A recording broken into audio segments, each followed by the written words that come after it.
Hello again, everyone. Michael here with Felicity, November 8033 Fox, a Cessna flight training device that I built right here at home. It is Friday, the 28th of June, 2024. I hope you're all doing well and safe, wherever you may be around the world. Tomorrow is my birthday, believe it or not. I can't believe how quickly time flies. It seems like just a year ago I was down there at VATSIM Expo. Anyway, the Recreational Aviation Foundation preserves, maintains, and establishes recreational airfields for pilots to fly into. And they actually are having their real world fly-in this weekend at Ryan Field. And unfortunately, I was not able to make it this year. So I decided to host my own event with the Virtual USA Flying Club and turn it into a virtual fly-in, which just happens to coincide on the same weekend as the Real World Fly-In. WestJet, hello, welcome on in. Hope you're doing well. We are getting ready to start talking about our flight and route to Ryan Field. We are going to go over the safety briefing for Ryan Field. Going over this briefing is mandatory, so we are going to go ahead and do that.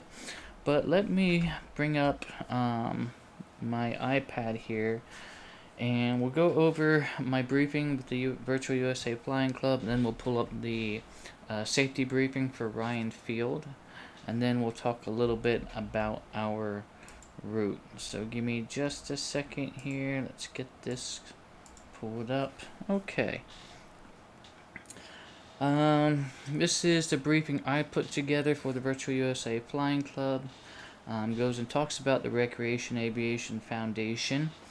Preserves, improves, and creates airstrips for recreational access.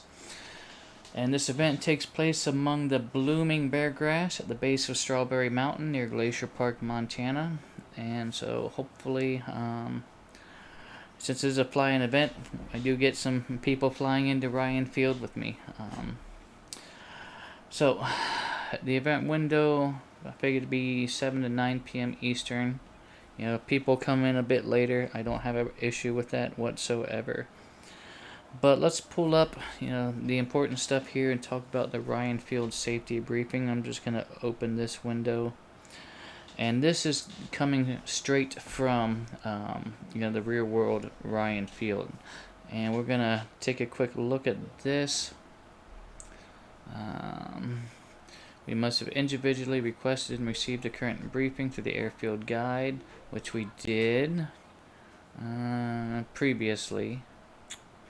But since we're not really flying there, we don't really have to go through this again. But Ryan Field and the rest of the backcountry is for recreational enjoyment, not training. Please do not practice touch and goes. When you land, stretch your legs, have a picnic, and enjoy the area. The runway is not maintained, and they make no warranty for the condition of the runway. I don't want to say it's not maintained. It is maintained. It's not maintained all the time, and things can drastically change, as they're saying here. So we will, of course, be doing an inspection pass before we even consider landing there.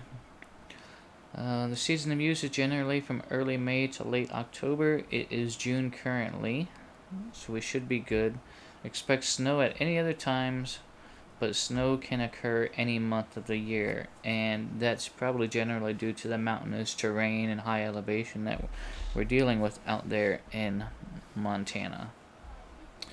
A weather station is located on the airfield, typically May through October, and reports are accessible via text to 406-223-8069. Okay.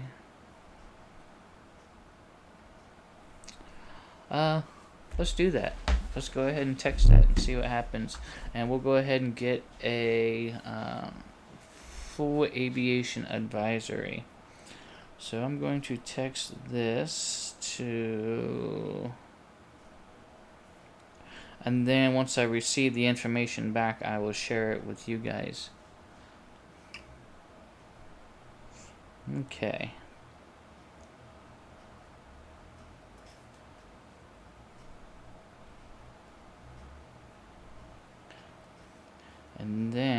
guess we'll just text a advisory and a METAR. How about that?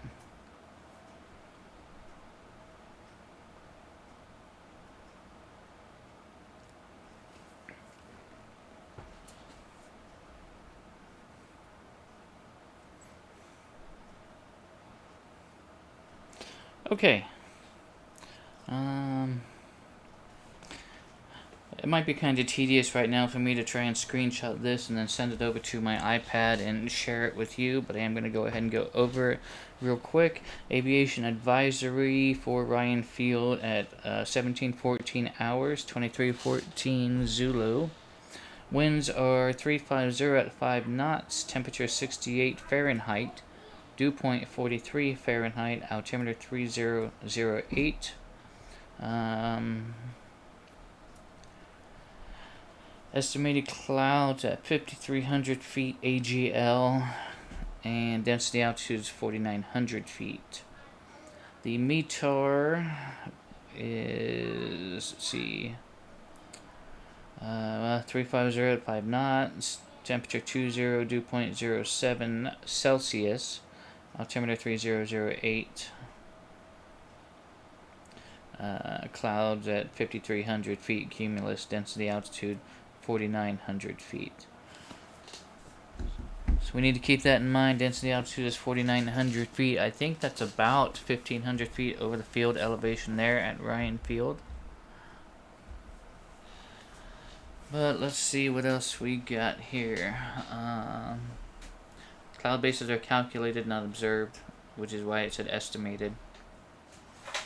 Announce your intentions on the CTAP 122.9 frequently during approach and when preparing to depart.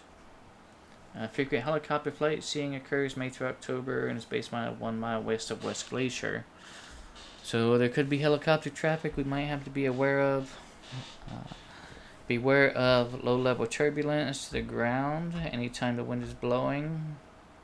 Runway surface is irregular with bumps and dips.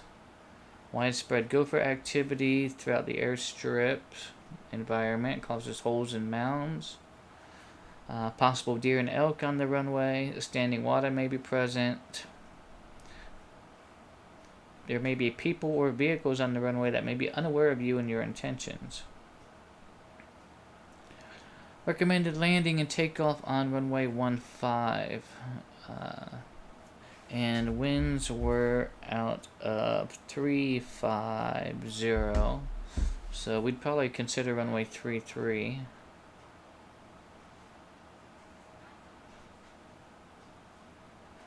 But it may be... we may be taking off and landing with the wind here. Recommended landing and takeoff on runway 15. Approach to runway 33 is a steep upslope, which can cause air disturbance. The first 500 feet of runway 33 slopes downhill at 5.6 gradient. Landing downhill can distort perception of height and can extend landing and rollout. In case of a go-around, runway 33 presents other risks, including departure over 80-foot trees, rising terrain, and the possibility of conflict with helicopter operations. Great. So, I think it's going to be runway 15 today. Arrival procedure. There's another airstrip 2 miles southwest of Ryan. It's not charted. Ryan has 3 windsocks all on the east side at each end and approximately midfield. Okay. If no other traffic, overfly the field to determine wind, runway conditions, and possible wildlife, which we planned to do. Give frequent position announcements. Approach to runway 15. Remain south of the river and Highway 2 corridor to avoid helicopter through traffic. Remain south of the river and US Highway 2 corridor. So we'll have to look at that on our chart. After clearing the runway, announce that you're clear, and then obviously we're not going to sign in. And then it goes on, talks about departure procedures. But there is Ryan Field. That is our destination. It does look fun. Again, they are having a real world fly-in. They're going on this weekend. So, all of that being said, let's talk a little bit about our route now. I have us currently loaded up at Missoula, Montana. Kilo Mike Sierra October. Melvin, hello my friend, welcome in. It is a Class Delta. I cannot say that I am familiar with this field at all. This is probably going to be my first time ever talking about this particular airport. But it is in X-Plane. We are loaded up in it and sitting on the ground. Let's chat real quick about this airport. It looks like it has 2 possible runways for us, an east-west and then a northwest and southeast. I have us over here at the East GA ramps. So, looks like we're going to have to cross a runway threshold to get to anywhere but runway 26 based on this aeronautical chart. But let's take a look at our actual airport information here and see what we have. Okay, so Charlie is going to be the only way away from this ramp that we're on. Field elevation is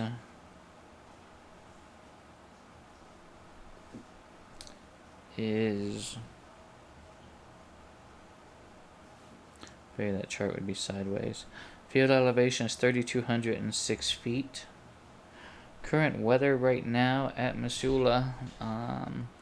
Winds are variable at 4, visibility is 10, sky is clear, temperature is 22, dew point 4 degrees. That is quite a significant spread. You know, the wider that spread, the less chance that we have of cloud formation. The closer that those numbers are, that's as amount of moisture in the air. With more moisture comes more clouds at that point. Altimeter 005. Density altitude is 4,700 feet. So about 1,500 feet higher than what field elevation is.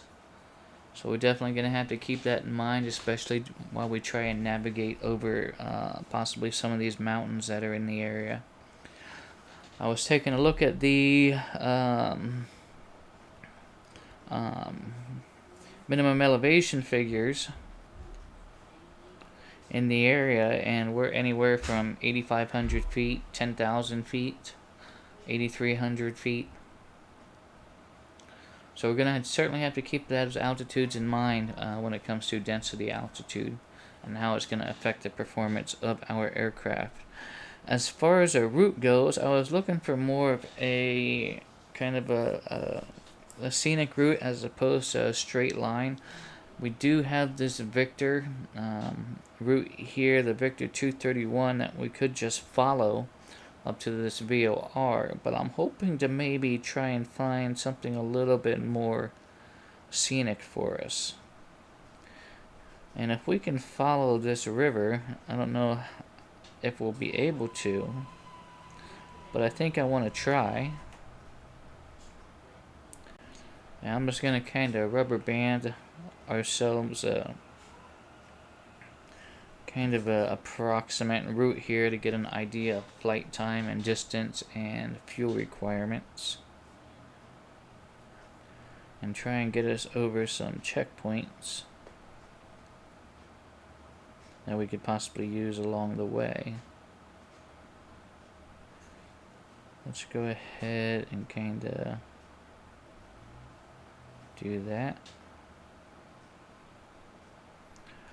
And then we can overfly this Polson, or if we can identify the field in X-Plane, then we might be able to do a stop and go there.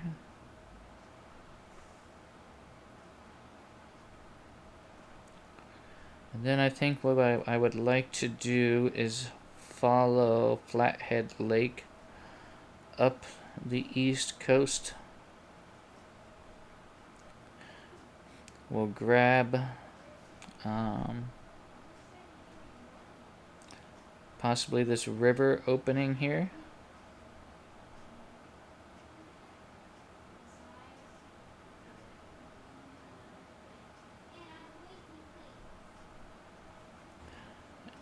And maybe just follow this river up to Ryan Field.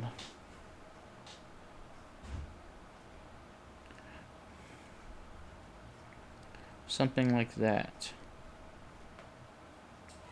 Now, the safety briefing was talking about Route 2.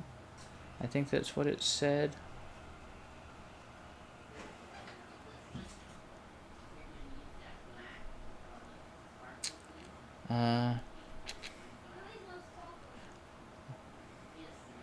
Okay, US Highway 2.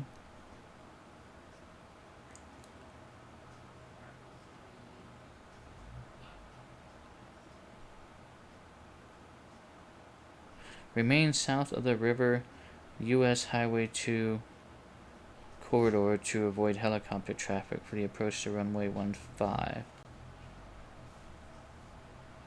So, Highway 2. Okay, there's Highway 2.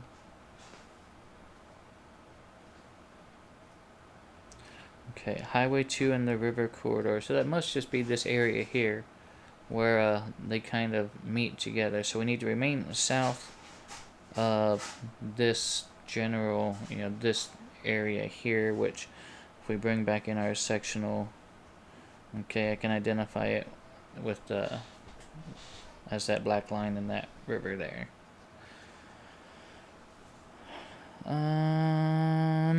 Okay. I think we have a viable route, maybe. About 115 nautical miles, maybe about an hour en route.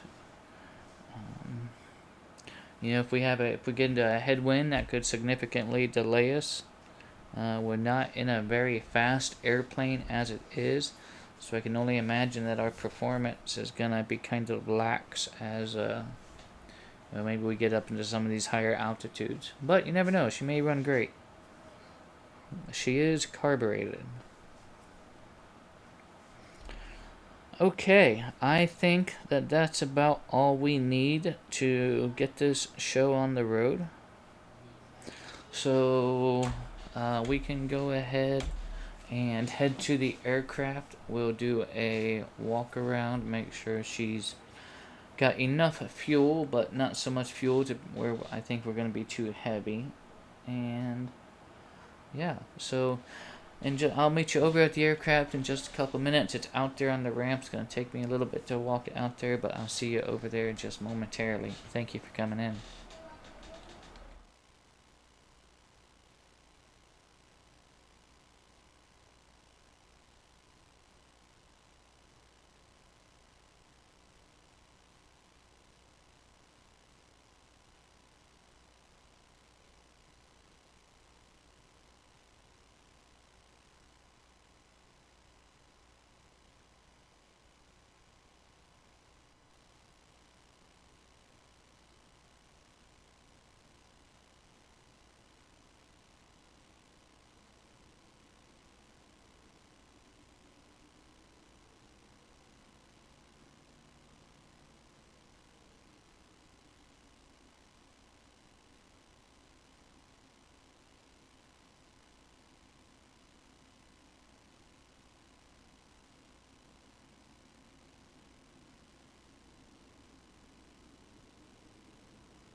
Hello again, everyone, and welcome aboard Felicity. My name is Michael, and I will be your pilot non-stop from wherever we're at, Missoula, Montana, to Orion Field.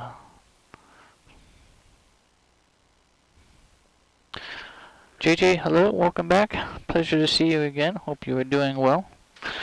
Okay, it has been quite a while since we've actually flown the plane, so she's been sitting. I do want to give her a good walk around, and let's go ahead and start with getting some lights on and some flaps down.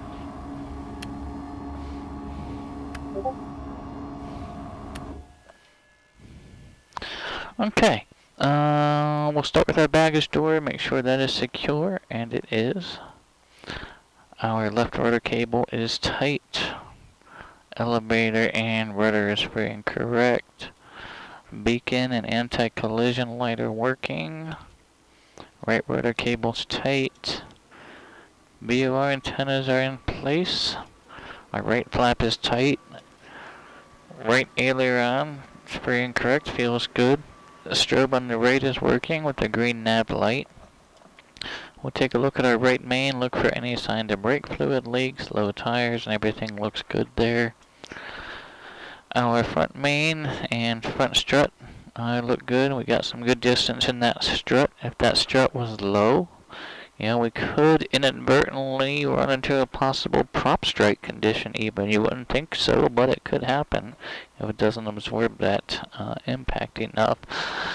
Our exhaust is secure. Our prop and spinner look good there. Cylinder heads sound good. Our static source is free and clear. Pitot tube is warm to the touch, so we can get the pitot heat off. Our stall horn working. Taxi light and landing lights are both working, so I can get those loads off there. Our strobe is working on the left with our nav lights, so we can get those loads off. Our left flap is tight. Our left main also looks good, no signs of fluid leaks. And our fuel caps are installed and streamlined. Okay, have a seat back in the plane here. Get our master back off. We'll leave our beacon on for now. And I need to go and grab the other tablet because it's got the instructor station on it. Should I need to make any sort of adjustments on the fly. And let me just step out real quick.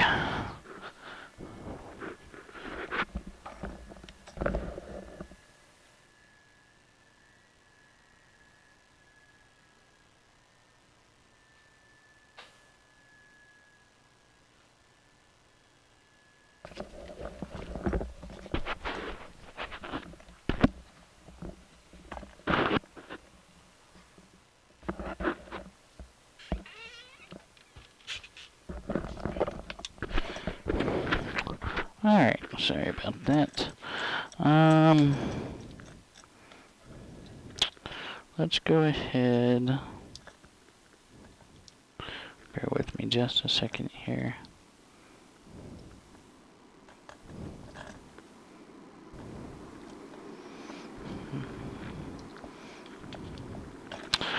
Okay.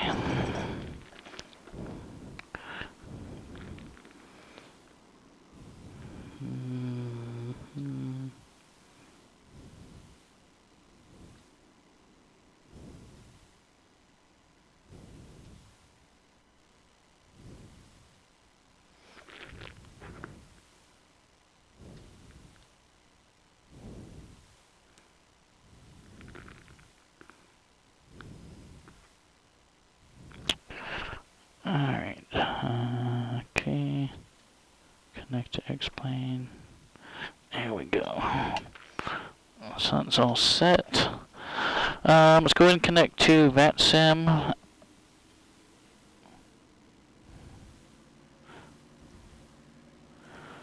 Call sign's correct, aircraft type is correct. Then I'm going to hop into the Virtual USA Flying Club Discord events channel, just in case anybody has any questions. Close that out. We actually got Salt Lake City Center on, okay. 120.275 for Salt Lake City Center.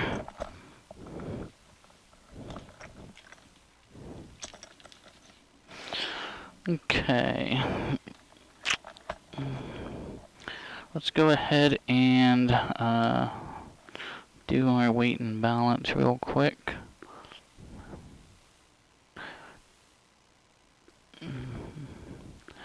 Customize weight and balance and fuel. I can do this with the instructor station. I can be a lot more precise here in the GUI. So you and I both on board, and we're going to apply in. So we're going to be taking a little bit of gear with us. We'll say about 20 pounds a piece in the back seats, and then in the baggage compartment, which is the most rearward, we've got a tow bar, a couple of sets of wheel chocks, a spare tire, not the whole wheel assembly, just that tire, and a couple of inner tubes, and that's about it back there. We don't want a whole lot of weight back in the baggage compartment. Okay. And then fuel-wise, if we go full tanks, gives us a total takeoff weight of 2,043 pounds with a max gross of 2,300 pounds with a 4-hour flight time. We know that let's just keep it full wings. We just never know. I know that we'd be hard pressed to get fuel on Ryan Field, that's for sure. So let's go ahead and apply those weight and balance changes. We are going to sink down just a little bit. Okay.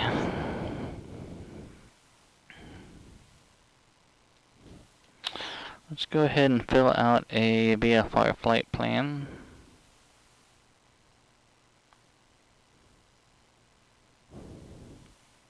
On the VATSIM network.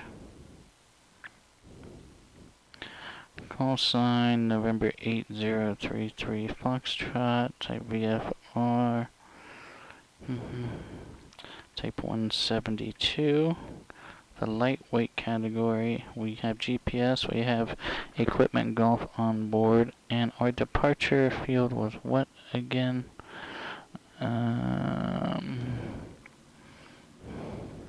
Kilo Mike Sierra Oscar. Off block time, let's just say 1945, so 23:45 Zulu. Altitude, we don't have to be exact on this, but I'll probably say 7,500. Airspeed, I am hoping that we get at least 100 miles per hour today, so 110 knots, let's just say 100 knots. Arrival is 2 in Montana 1, Mike Tango 1. Not doing an alternate. And route time, I'm going to put an hour and 20 minutes. Fuel endurance is 4 hours. Route details, let's go ahead and take a look here. 52 Sierra, 8 Sierra 1. And then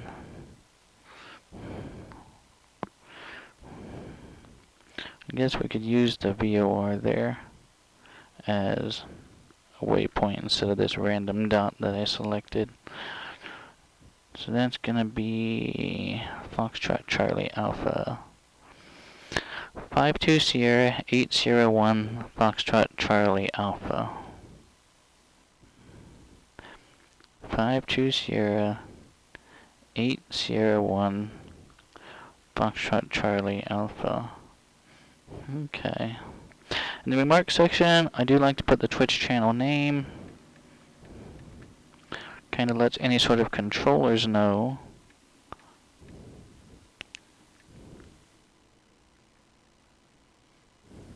And then I'm going to put tinyurl.com/join virtual USA Flying Club Discord. And then we'll say thank you.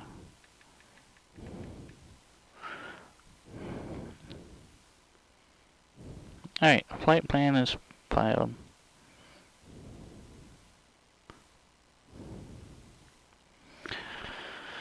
Route is mostly set here. Got a few people down there at Ryan Field. Excellent.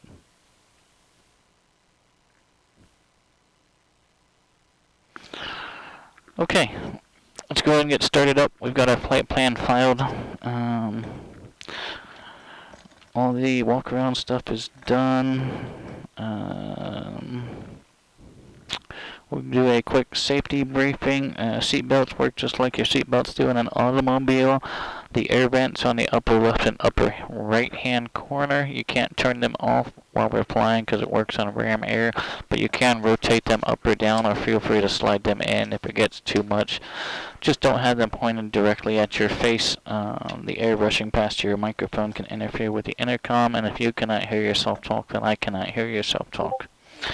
The fire extinguisher is located directly behind us. Just reach behind and unsnap that out of the snap bracket back there. It's type BC fire extinguisher. The way this works, you just pull this pin right here. You aim at the base of the fire.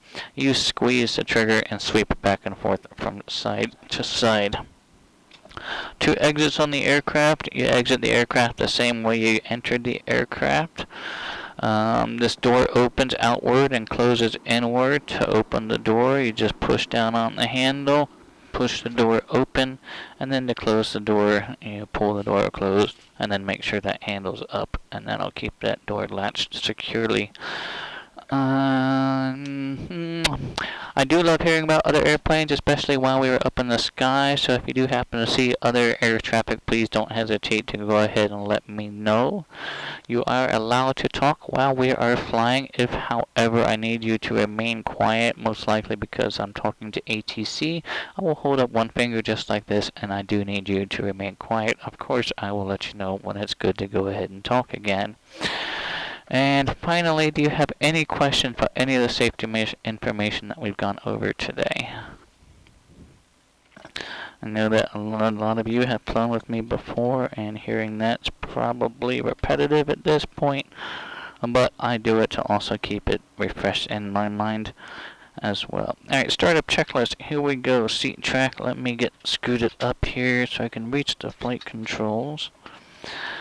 Okay, avionics are off, autopilot is off, carb heat is off, mixture is going to go full rich, throttle is slight. Let's get 4 on the primer.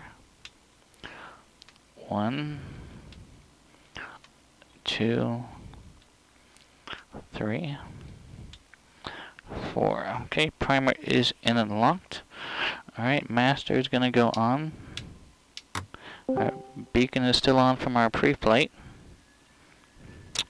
Okay. Hey, Mike, how you doing? Hey, Mark, how's it going, buddy? Goes well, goes well. Excellent. Are you coming in for the flight to Ryan Field tonight? Yeah, I actually just landed. Outstanding. That's great to have you. Thank you, sir. Thank you. Okay, let's make sure that our area is clear before we get started up. We are clear to the left, we are clear to the right, clear front, and we are clear behind us. Brakes are on, master's on, beacons on, and clear prop. Here we go, max to start. Right away, I'm looking for oil pressure and RPM.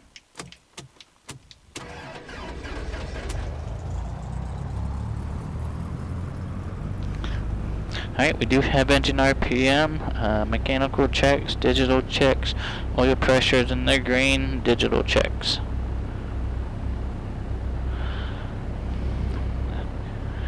You are right, Mark. It certainly does not. Thank you so much for your resubscription to the channel. I greatly appreciate it.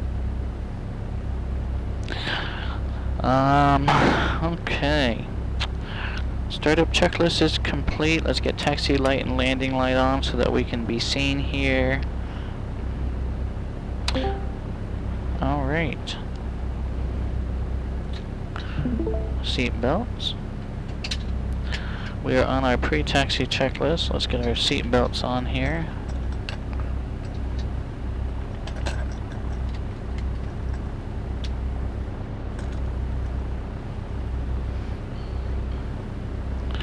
Okay, flaps up.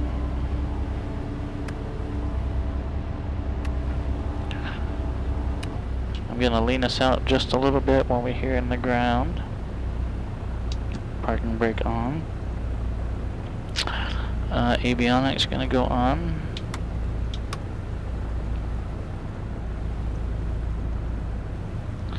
And let's see if we can grab a ATIS here, which is 126.65.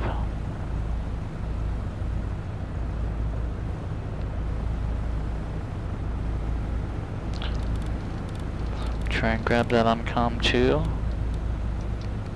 Miles, sky clear, temperature 21, dew point 3, altimeter 3005, arriving runway 30, departing runway 30, advise on initial contact you have information, Foxtrot.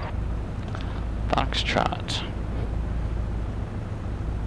Automated weather observation, Black Canyon Range, wind, light and variable, visibility more than 10 miles, sky conditions scattered at 4,200, broken at 8,300, scattered at 19,000, temperature 17, dew point 3, altimeter 3013.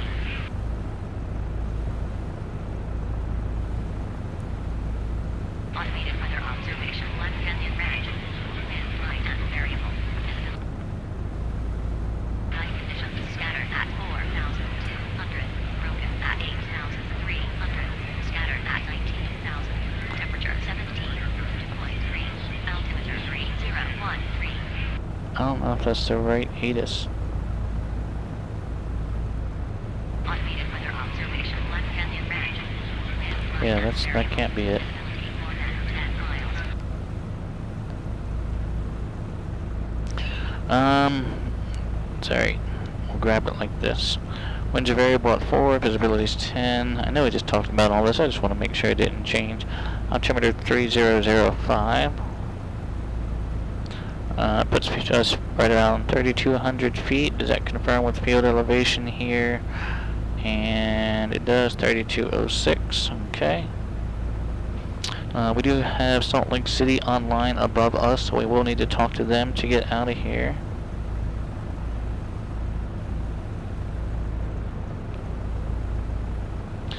And that frequency was 120.275.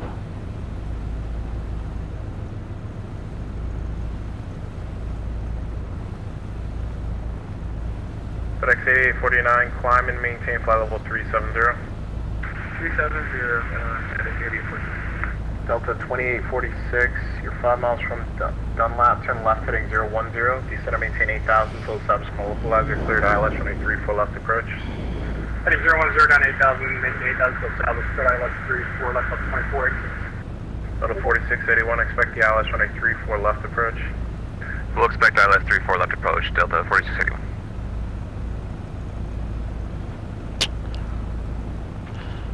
Salt Lake City Center, November 8033 Foxtrot, on the ground, Mike Sierra Oscar, VFR request.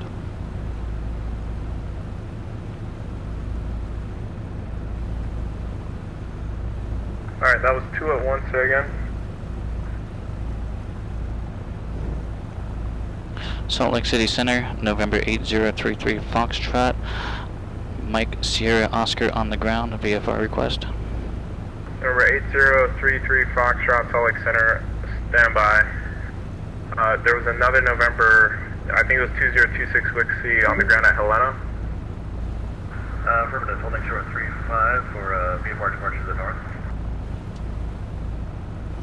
Alright, November 2026 Whiskey, I'm getting some help online here. Just stand by one moment, please. Copy that, standing by.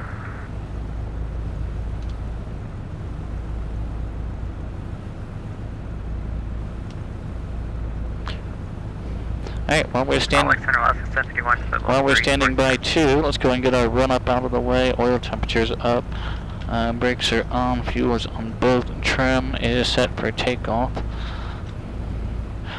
Thanks for stopping in, Mark. Appreciate it. 873, contact Denver Center 128.32. Down on the right, up on the left, down on the left, up on the right.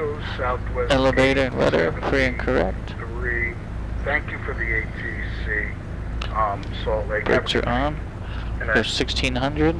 Intentional aircraft standby for the next 3 minutes. Control the change in progress.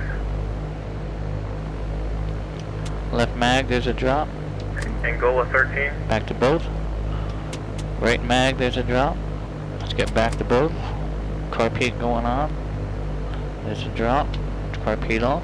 Suction's in the green. Oil pressure, oil temperature are looking good. We've got good fuel flow. Let's go ahead and idle back here. Check our throttle friction. That feels good. I guess now we just have to wait until we can get a clearance out of here. How's it going, John? Good. How you doing? Not too shabby. Hey guys, thanks for coming in today. Hey, thanks Angola for 130, contact Minneapolis Center 133.4.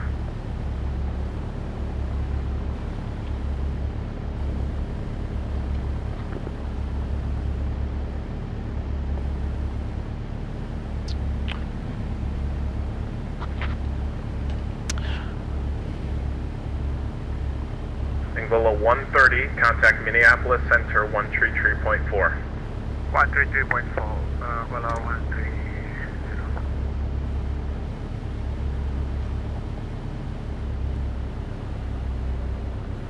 Angola 10, contact Salt Lake City Center on 125.902. 125.902, Angola 10. Salt Lake City Center, I'm not sure if we're on your frequency or the other one, but United 1483 Heavy, we're at flight level 390. Stand by, controller change in progress.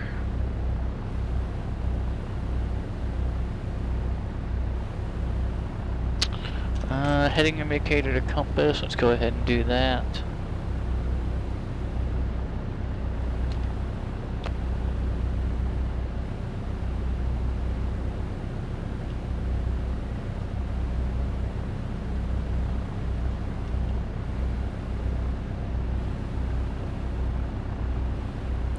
Naturally, controller changed just So as I'm holding 2046, short contact Tower 119.05. 1905, United 2046.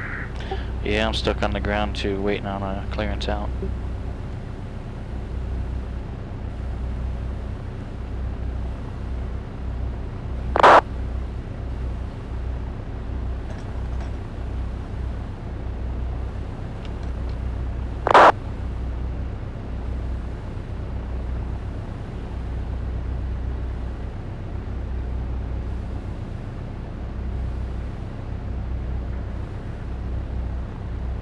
Walker 1341, contact Denver Center 128.32. 128.32, Walker 1341, set.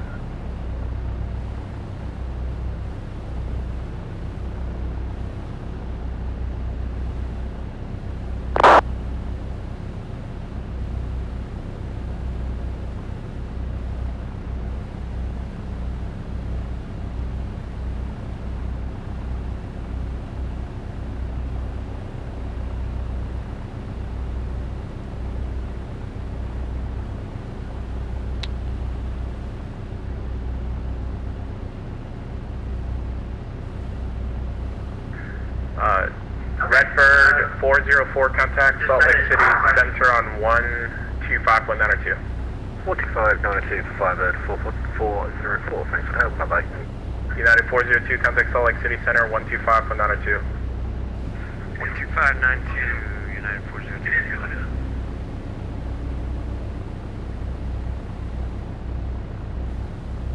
Delta 2554, correction, Delta 2754, contact Salt Lake City Center 125.902.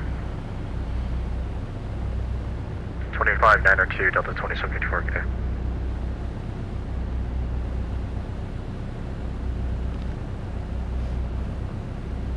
Let me just see what time this tower. Good evening, American 2944, flight will change with 0. What time this tower is open till? Angola 1. Up until 10 o'clock Eastern. American 9884, contact Salt Lake City Center 125.902. American 1685, contact Salt Lake Center 125.902.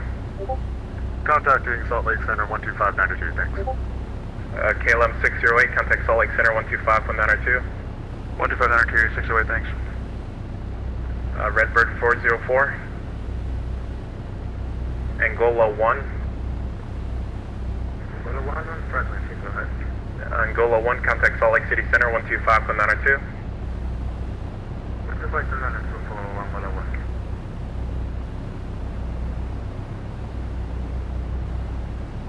Center United 1483, we are at flight level 390. Delta 4681, descend and maintain 9,000, reduce speed to 210, contact Salt Lake City Center 125.902. 129er, 2, not a 9,000, and what was the speed? 210, and it's 125.902. 12592 and down to 210, Delta 4681, sorry about that. Alright, the aircraft's calling Salt Lake Center, just one more second, I'm trying to finish this controller change.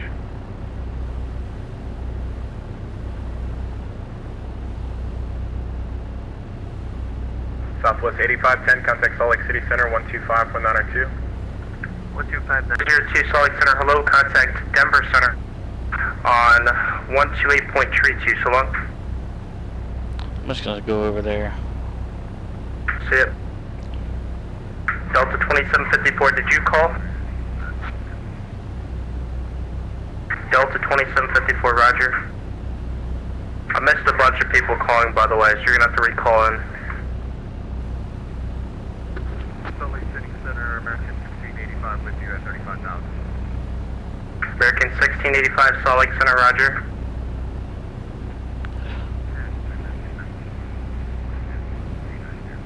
American 9894, Salt Lake Center, hello. American 9884, Salt Lake Center, hello. Delta 4681, are you on this frequency? Wow. Delta 4681, turn left heading 010, descend of 18,8000, intercept the runway 34 left localizer.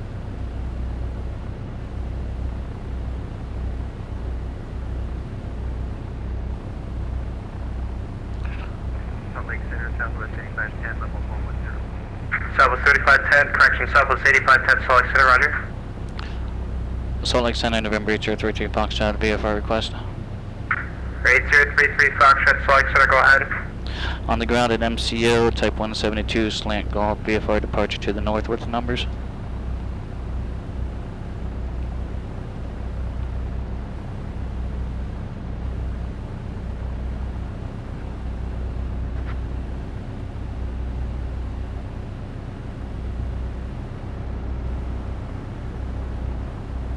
Vader 8033 Foxtrot, Missoula is class Delta. Actually, standby. Yes, I know. That's a controlled airspace. It requires a clearance out. Yeah, there 8033 Foxtrot, Missoula is a class Delta. You don't need to make a request for departure control instruction. You just need a request for taxi. Are you ready for taxi? We are ready for taxi, November 8033 Foxtrot. 8033 Foxtrot, roger that. Stand by, I will get back to you.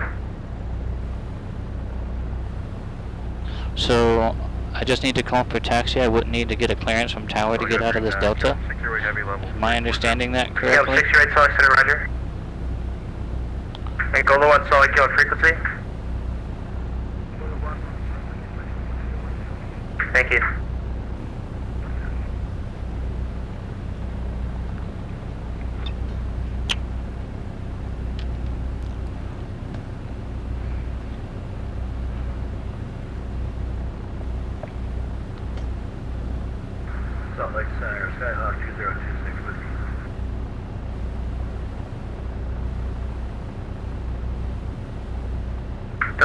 Associated 1 3 miles from Dunlap, cross Dunlap at or above 8,000 at Dunlap, cleared ILS runway 34 left approach.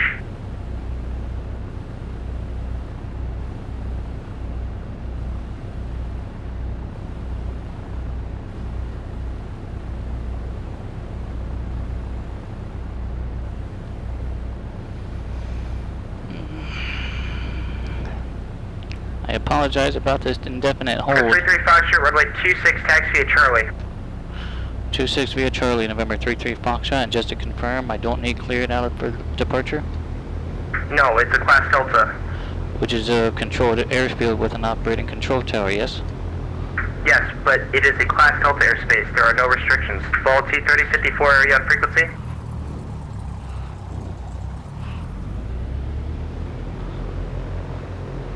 Velocity 3054, Salt Lake Center, hello, radar contact, climb and maintain flight level 230, resume normal speed, leaving 10,000 direct Hertz intersection.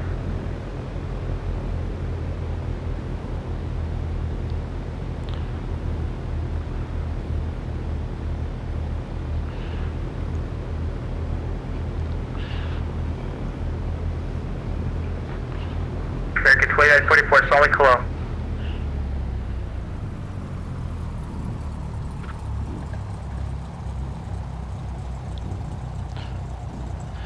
Salt Lake City Center, November 8033 Foxtrot, holding short, runway 26, ready for takeoff.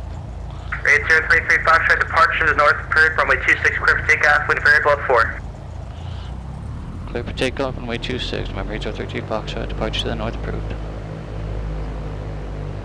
He thought I was asking for some sort of explicit clearance, I think. I don't know what he was thinking. Velocity 3054, climb maintain flight level 330. But as long as I heard clear for takeoff, that's all I needed to hear. Was it gonna approaching runway 26, entered runway 26, 4,500 feet remaining. I cannot clear myself for takeoff at a Class Delta, I'm sorry. If the tower was closed, I could do this on Unicom, but it's not closed.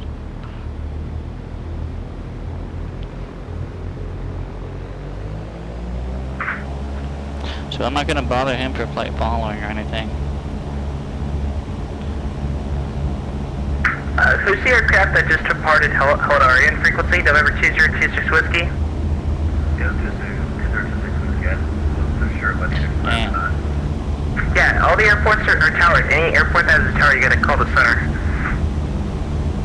Got that. Alright, airspeed's coming up. Let's see if she'll fly up.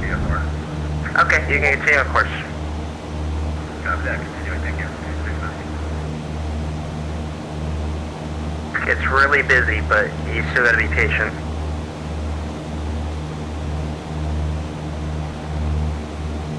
Delta 2754, contact Denver Center 128.32, so long.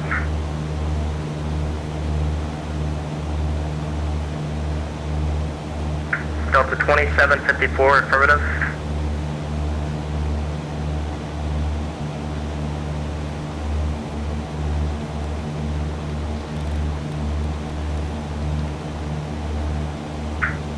Delta 4681, contact Salt Lake City Tower, so long.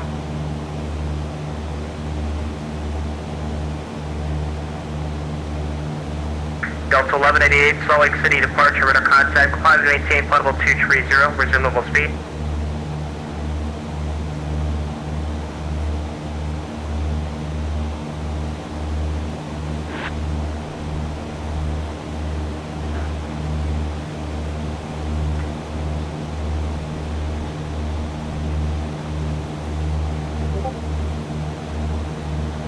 Stand by.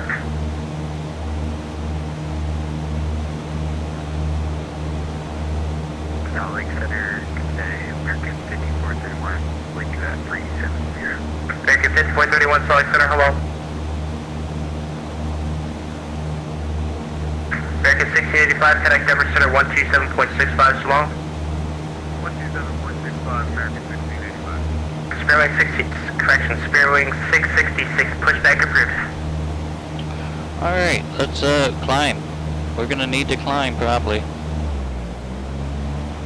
Yeah, this density altitude is gonna make this flight really interesting. Firebird 404, contact Denver Center 128.32, so long.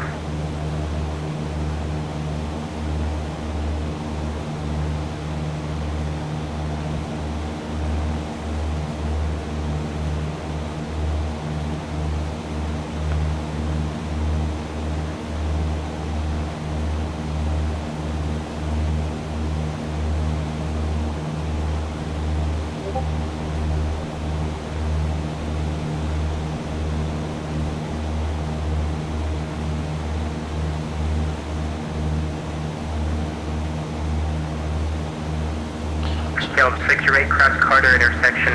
Add and maintain flight level 190.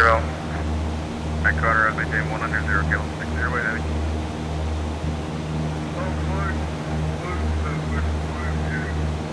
Delta 1188 Quiddrick Hertz intersection. Blue 7 Salt Lake Colosi altitude. Alright, I think we're over this highway that I wanted to try and follow up to the river here. Highway 93.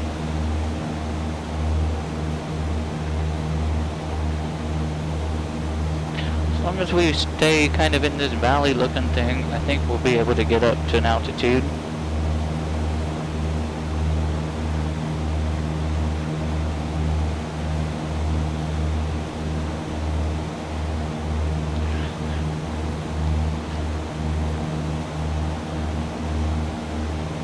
Yeah, I think that was just a miscommunication between me and that and center, simply because I think he thought I was asking for an explicit clearance out of the Delta, and that wasn't the case.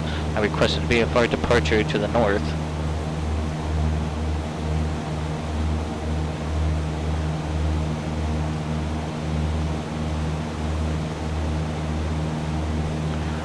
There are cloud requirements for Classic Golf. And I want to say it's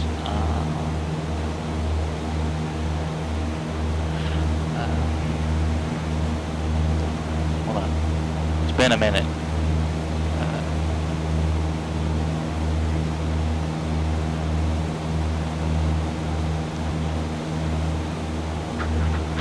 I know it's not one. I know it's Charlie, Delta, and Golf at night are all the same. But Golf during the day, I want to say is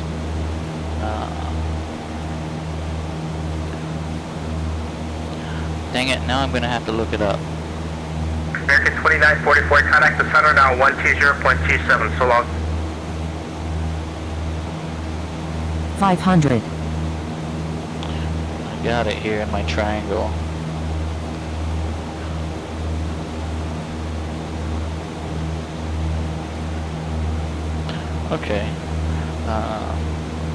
United Okay. 2191, So calling center, yeah, roger. 1,000 feet above, 500 feet below, United 2191, by chance are you flying with United 2,000 feet 773? laterally.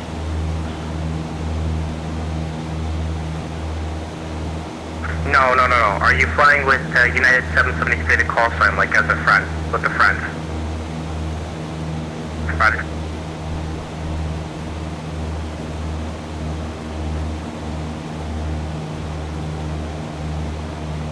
It's on our cruise checklist, power mixture instruments. Go to 417, Salt Lake City departure, radar contact, climb and maintain flight level 230, presume level speed.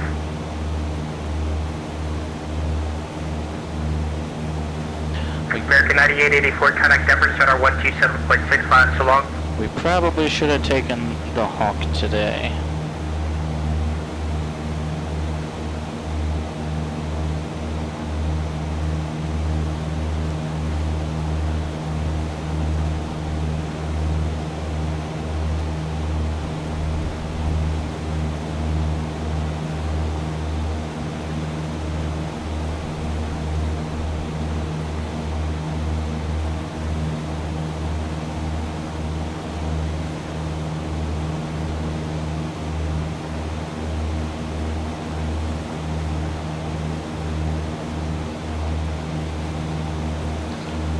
Once we're actually about 10 miles north of the airport, Really 666, if he runway doesn't 19 release me, I'll Alpha. ask him to release me.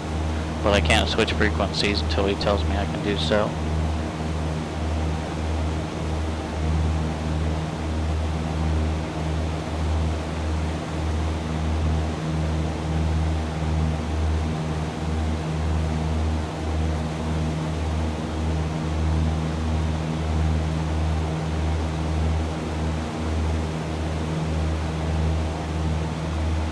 Just hang out here for a minute. 6,000, around 6,000 feet.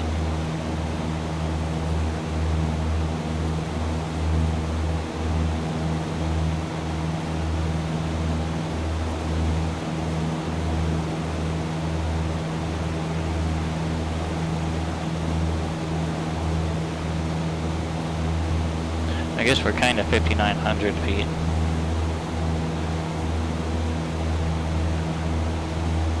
Down to 417, quit our Kurtz intersection.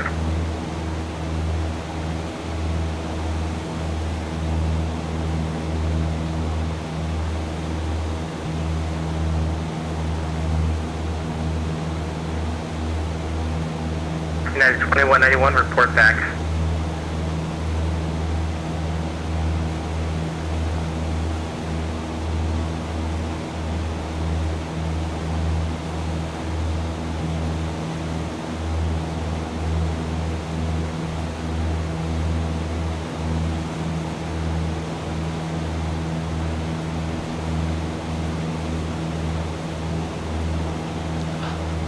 The goal for today is to try to follow as many landmarks as possible, and right now I'm following this road and river up through these mountains, kind of mountains area.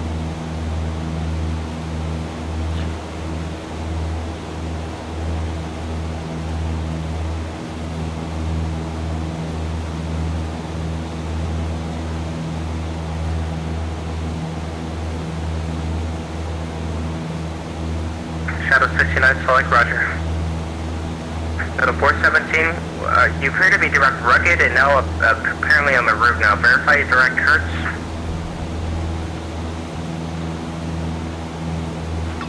Thank you.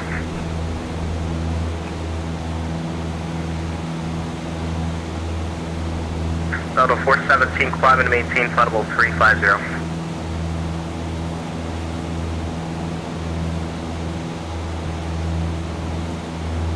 Roger.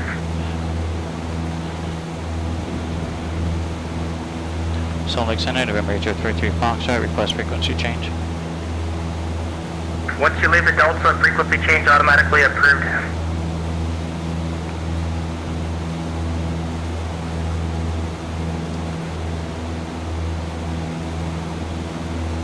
Out of 375, so exceeded departure, low. I'm going to keep you on the speed and the altitude for now. I gotta space you out a little bit here for some traffic management initiatives here. I got a couple airplanes in the center that are maybe 20 miles west of Salt Lake that I need to put you behind. I'm gonna have to go back and clarify some of this stuff. If I'm talking to ATC, I cannot change that frequency unless they tell me I can do so.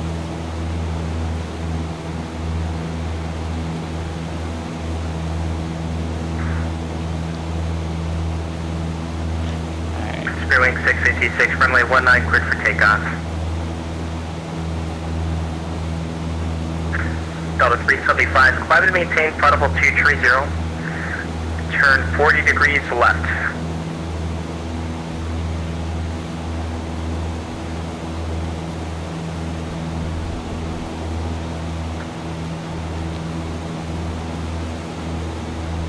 Subway Center, Super 2, X-ray Super follow 370, inbound, down on the VOR.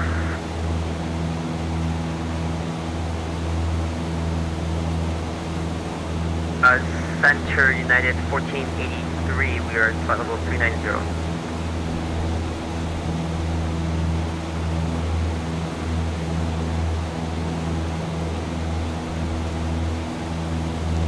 Alright, the first place I want to check out is 52 Sierra.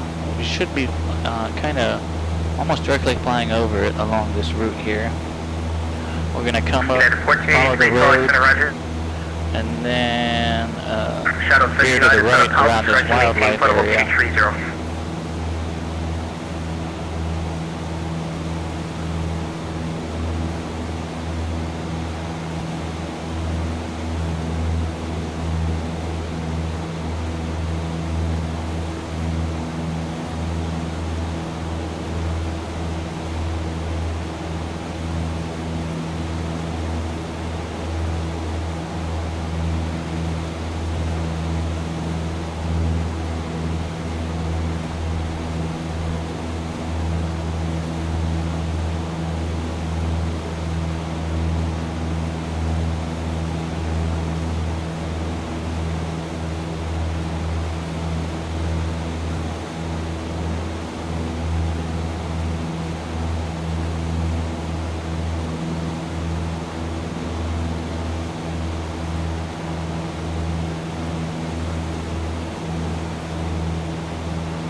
person operating aircraft in Class Delta airspace, arrival or through flight, departing flight.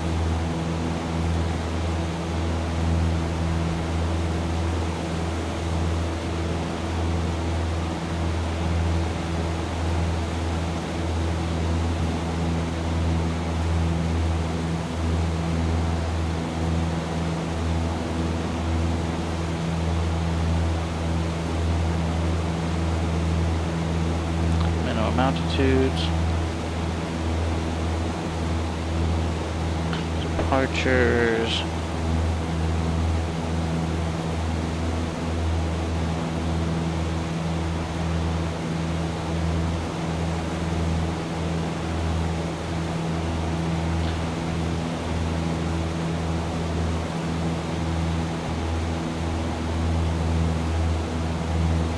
No person may at any airport with an operating control tower operate an aircraft on a runway or taxiway or take off and land an aircraft unless an appropriate clearance is received from ATC.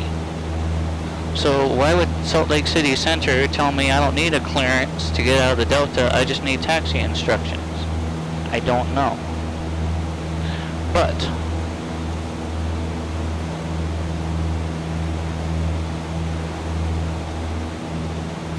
FAR 91-129 says otherwise.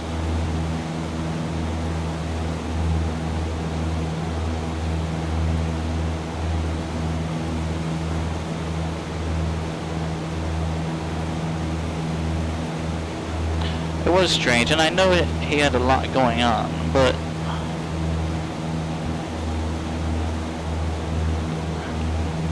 I also know that I need cleared to take off out of a Delta with an operating control tower. I trained out of a Delta. I know this stuff. I know that if I'm talking to OSU Tower, I can't just switch frequencies without them telling me.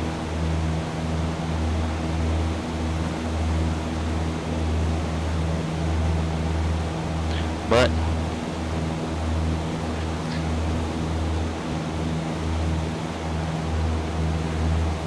I reckon that's alright. I know he's got a lot going on.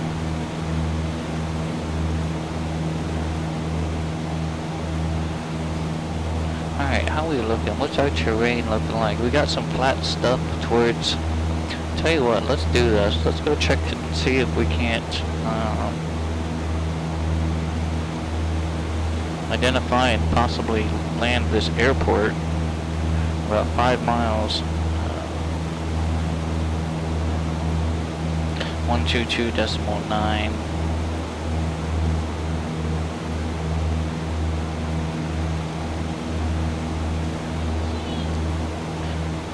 St. Ignatius traffic, November 80335 shot is about 5 miles southwest. Gonna be overflying the field, making an inspection pass St. Ignatius.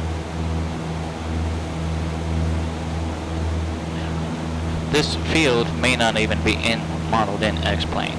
We're about to find out.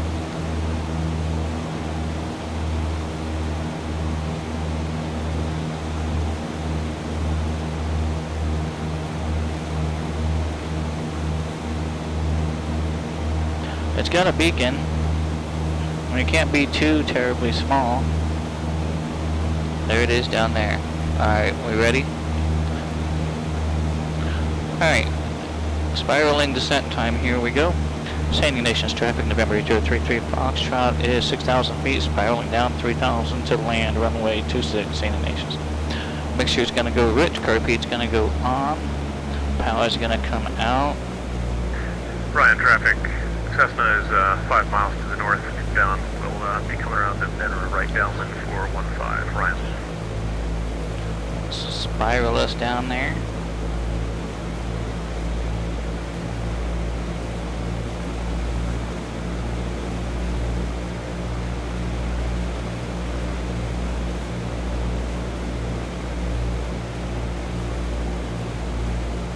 $5,000 feet.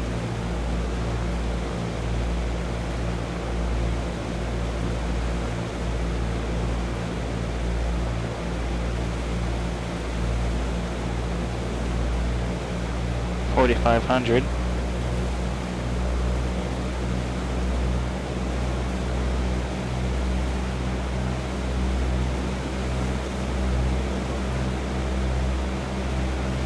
$4,000. That's probably going to be about pattern altitude. Let's go ahead and level it off here as we roll right into a downwind for runway 26 at St. Ignatius. Vibrate's going to go off.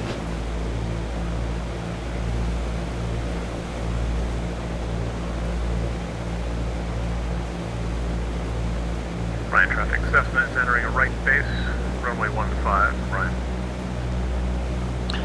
St. Ignatius, November 33 Foxtrot, left downwind, 26, touch and go, St. Ignatius.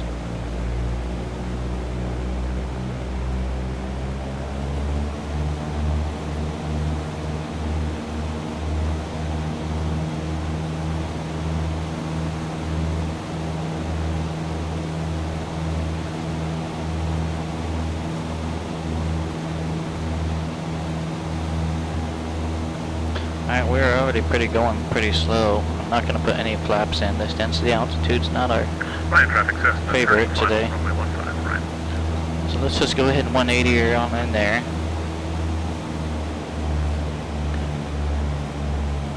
St. Ignatius, November 33 Foxtrot, left 180, runway 26, touch and go, St. Ignatius.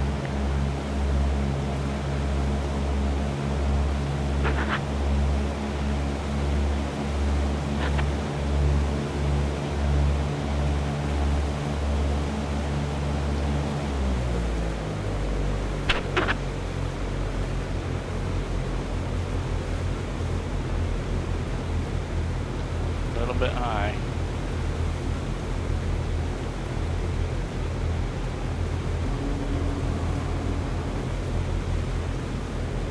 Way high. 500.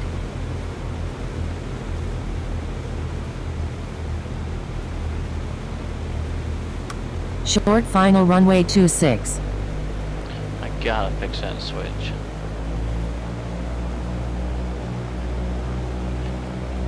St. Ignatius, November 33 Foxtrot, going around St. Ignatius.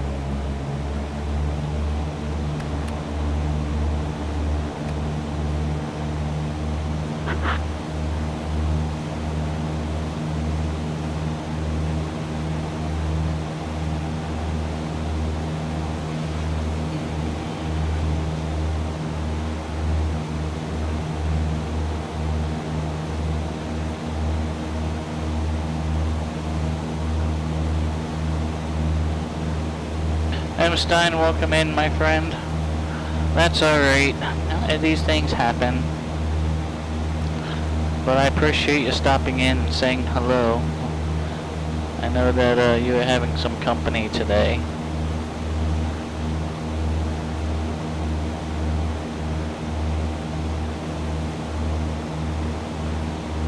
Alright, beam the numbers 70, let's see, what are we doing, 90 knots?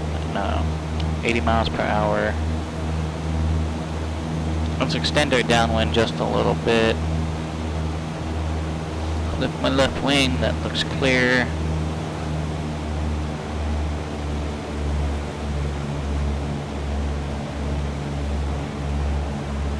Flaps 10.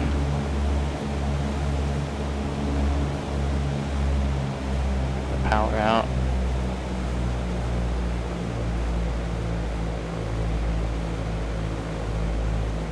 St. Ignatius, November 38 Foxtrot, left base to final approach 26, touch and go, St. Ignatius. That's much better.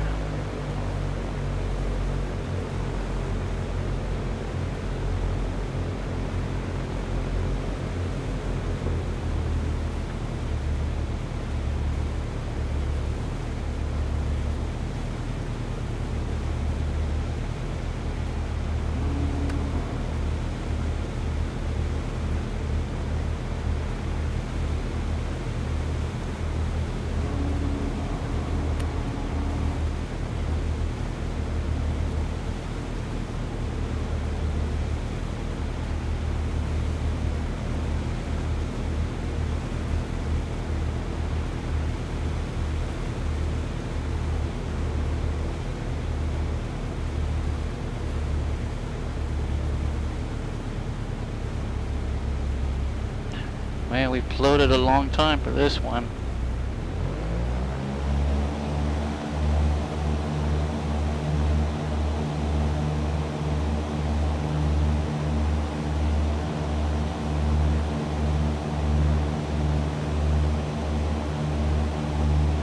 Thank you for your landing rate predictions, gentlemen. Greatly appreciated. Looks like M. Stein won that one.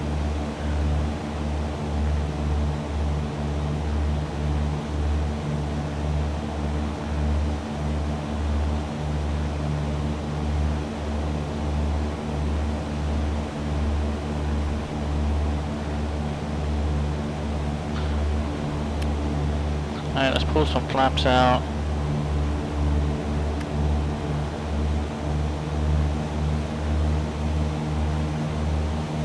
And get some altitude.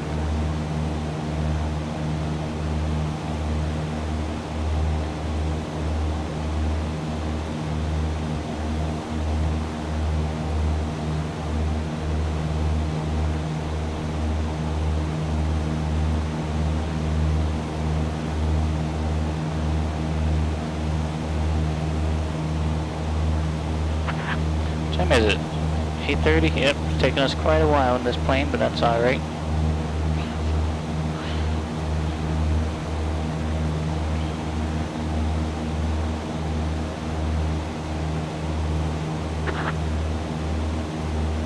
Uh, 3,800 feet, altimeter 3005, it confirms.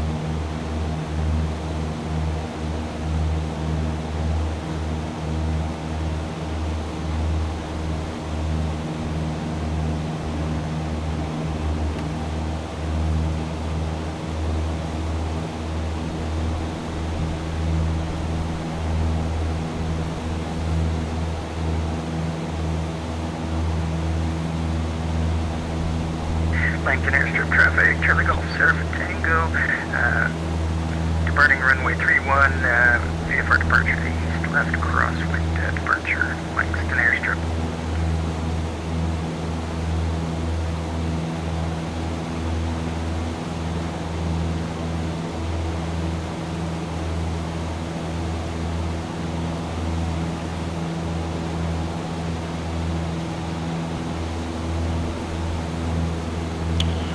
Okay, next checkpoint is just going to be getting back to the river, and then we'll kind of follow that up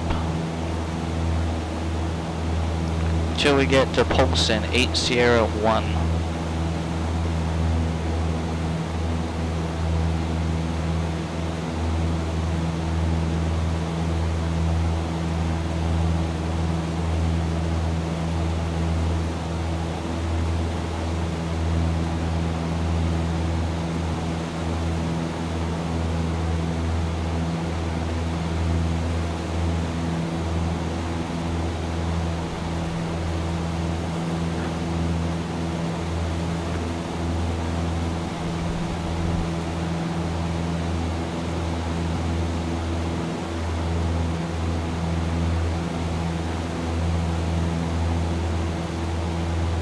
Alright, I've got the river in sight there.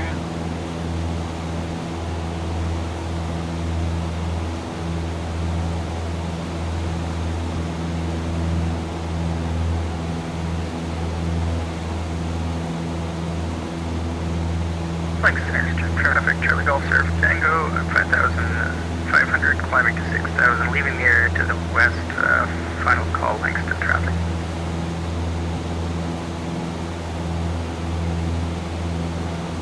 You guys really have no idea how much I want to drop down there and scud run the river. Can we do it? Should we do it?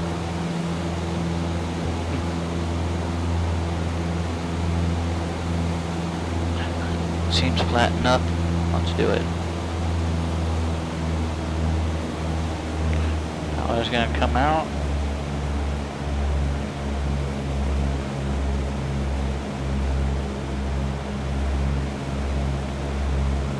Altimeter 3005, that checks.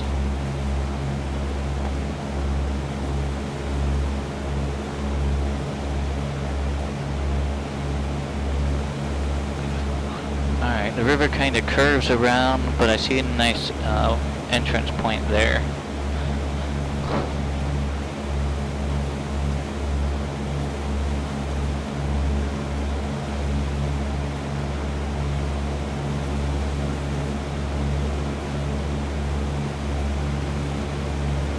Here's the highway.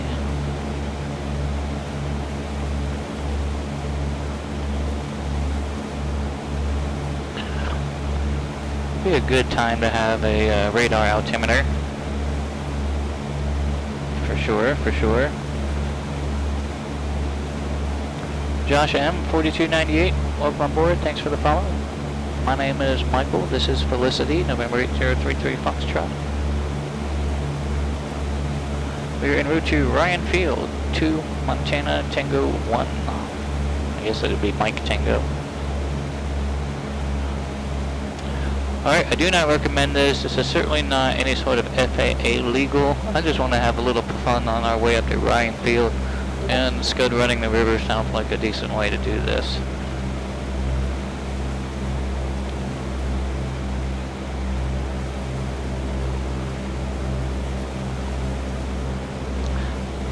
But we were also told that we could depart the Delta without a clearance either, so for today it's fine.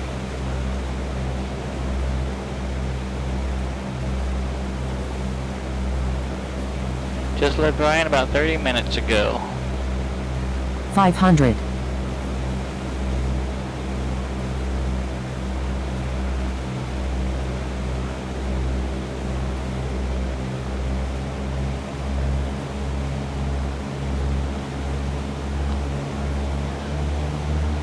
Alright, let's put the power back in.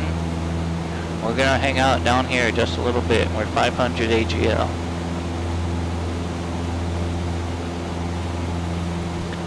Trim for level flight here.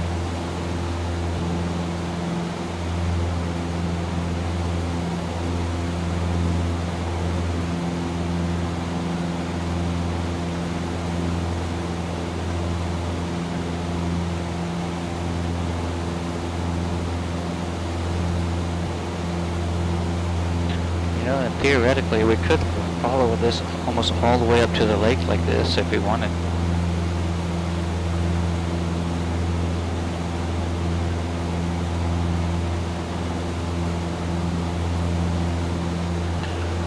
Well, Josh, I want to thank you for flying into Ryan. I greatly appreciate it.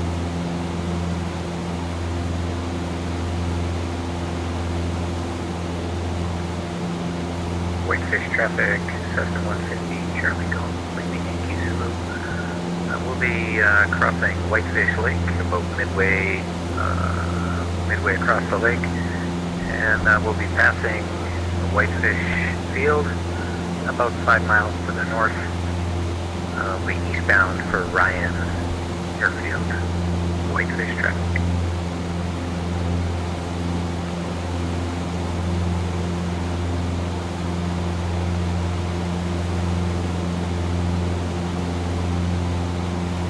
Came in from Great Falls, outstanding.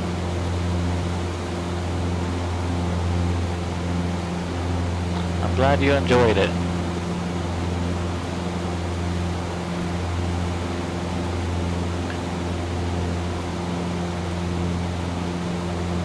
Recreational Aviation Foundation, I do support what they do completely. Try my best to donate when I can to help with their mission. Eventually I'll get out to Ryan Field for real. I think I'm just going to have to buy my own plane to be able to do that.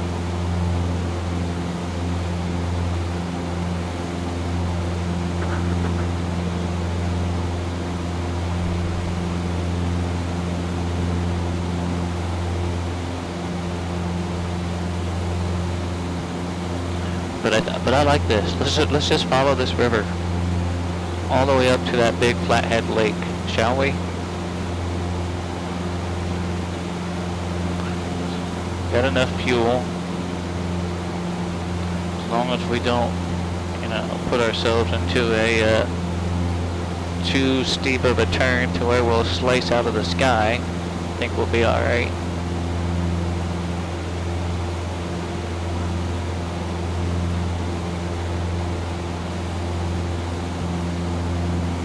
I was watching some of the crop dusters and agricultural pilots today that I have here around my hometown locally. Some of the stuff they do is just really, really intense, I'll say.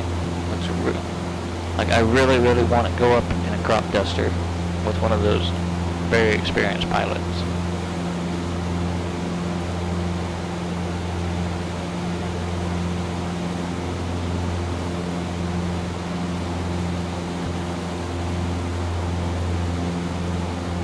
Alright, we're indicating 117 knots along the ground. That's what we're moving, it's our ground speed. We're indicating 130 miles per hour. So about 117 knots-ish. So not really getting much of a headwind or a tailwind.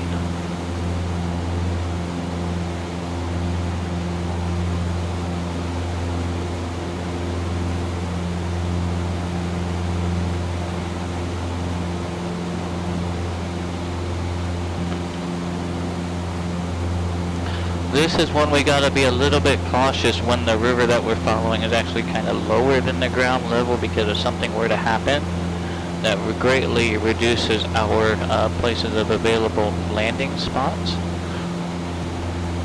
If we gotta grab this glide, there's no way that we're gonna be gliding up, I can tell you that much right now. But I have faith that we'll be doing just fine. But you know I wouldn't be doing this for real. Not 500 feet over the water.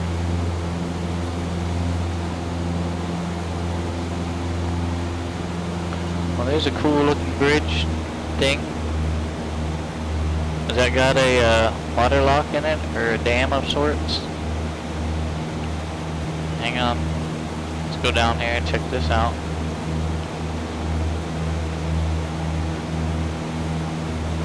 Maybe just be a support for the center of the bridge there.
This is a pretty steep turn here. Man, how windy is this bend?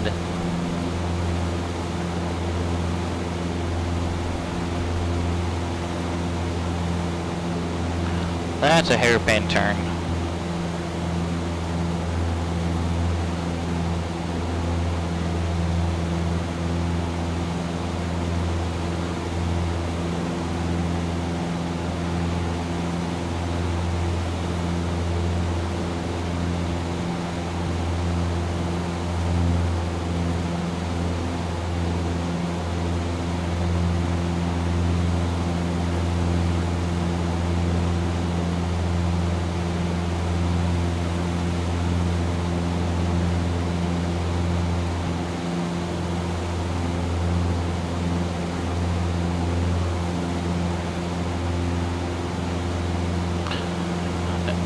Via a straight line, we are 60 nautical miles away from Ryan right now. We are not going to be flying a straight line.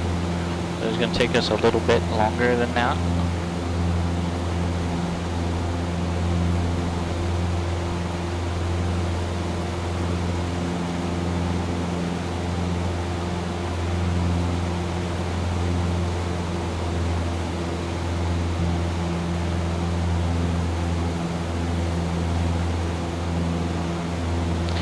Manifold pressure 24, prop RPM 26.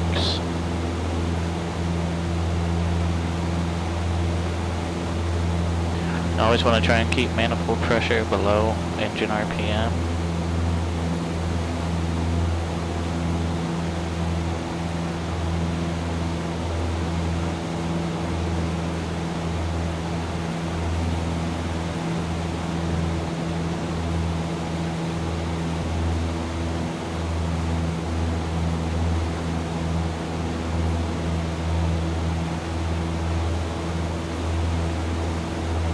Field traffic, Cessna 150, Charlie Golf, Yankee Zulu. We're about 10 miles to the southwest. That will be inbound for 15, Ryan Field.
There is,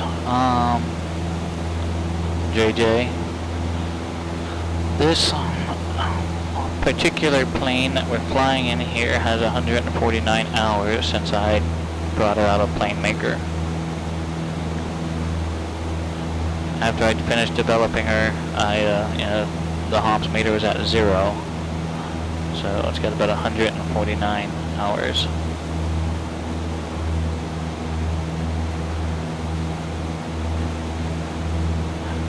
That's a hairpin curve there. We're just gonna kind of fly right over this one.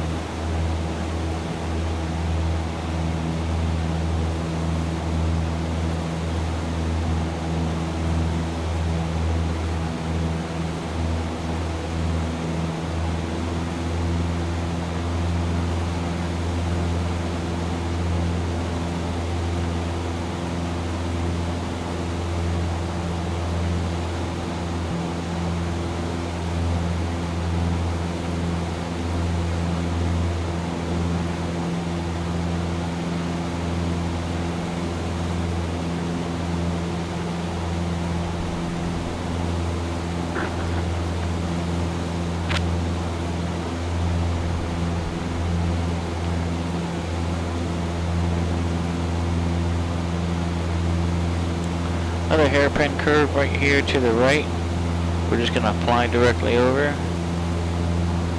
Ryan Field traffic, Cessna 150, Charlie Golf, Lady Yankee Zulu. We're about 5 miles to the southwest, 5,500 feet. We'll overfly the field at 5,000 feet, center or left downwind for runway 15. It'll be a full stop, Ryan.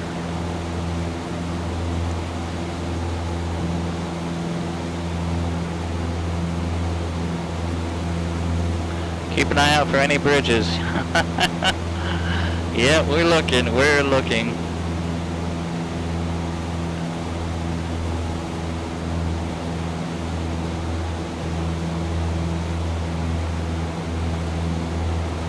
Actually, I'm gonna keep an eye out for this airport coming up. It's about 5 miles or so, 7.5 miles Polson. Oh, there's a bridge there. Can we do it? Oh, that's good. That would be tight. That would be real tight.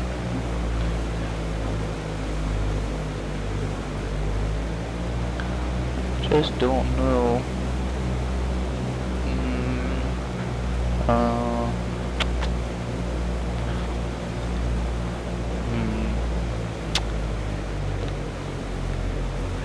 Don't know about this one.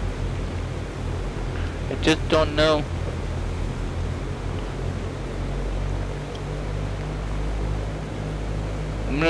No way, It might have clipped our tail.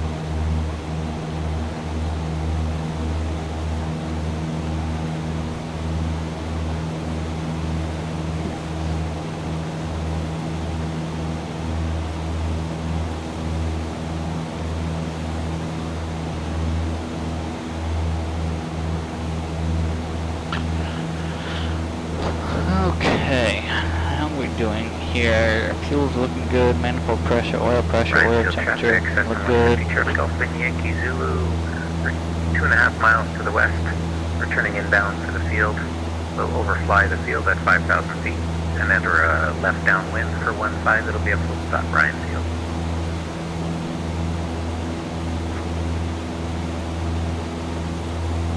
There is, however, what may very well be a fly underable bridge coming up here shortly. If it's depicted on the sectional, it might be quite a bit larger.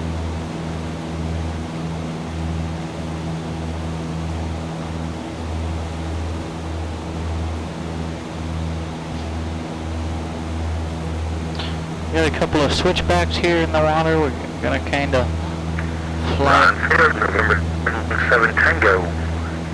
Fly over the switchbacks. 4. Rolling.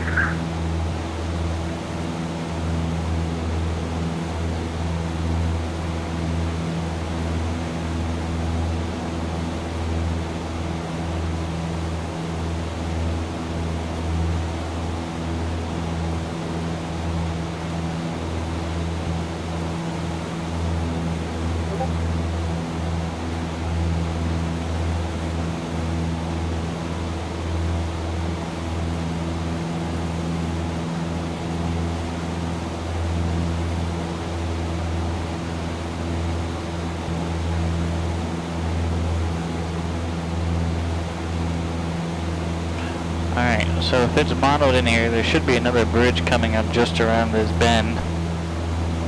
Let's fly over these power lines, gotta watch them.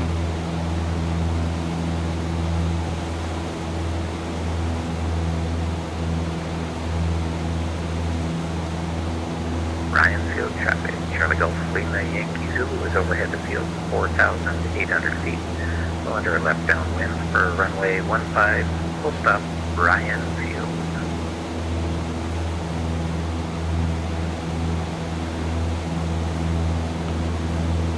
Must be a power plant utility over there. It's kind of tight getting through here.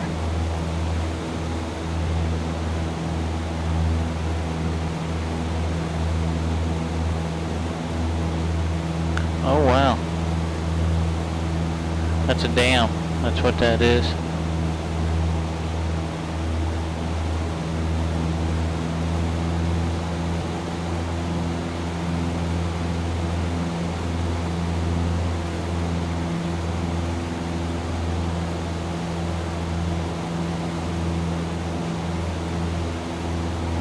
Polson traffic, November 8033 Foxtrot, 3 south, touch and go, runway 36 Polson.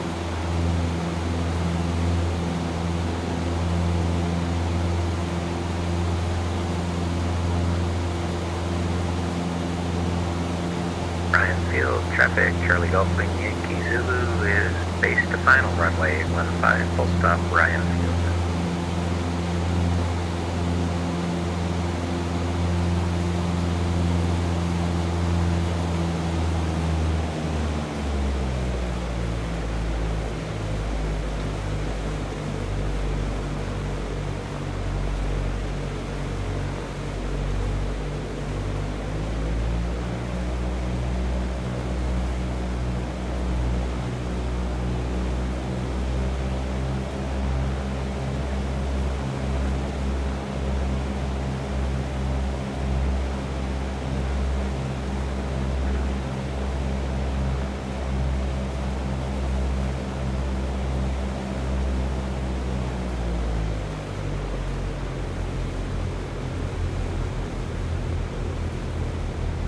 Oh man, it looks like we're about to get launched off the end of this runway.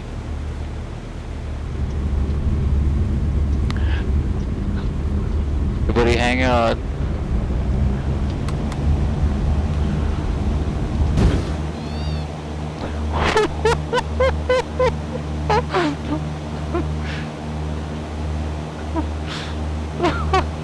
Okay. Nothing like a little Ryan Field, Charlie Golf rampage to get you up in the air there. 5 departing Ryan Field.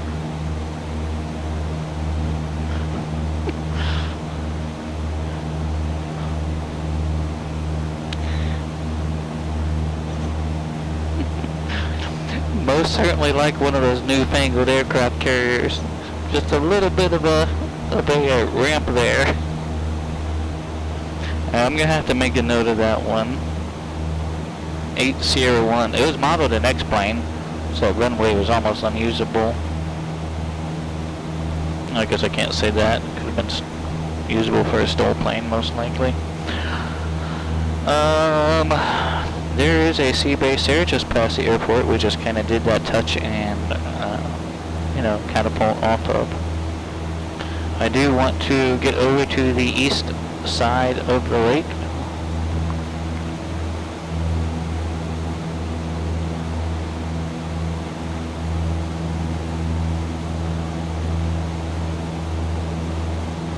Ryan, field traffic, Charlie Golf Yankee Zulu is clear of runway. Normally the quickest way across, you know, water is, you know, the shortest line possible, but we're gonna kind of cut a corner a little bit and kind of go diagonally across. Is there anything on this peninsula that we can check out while we're here?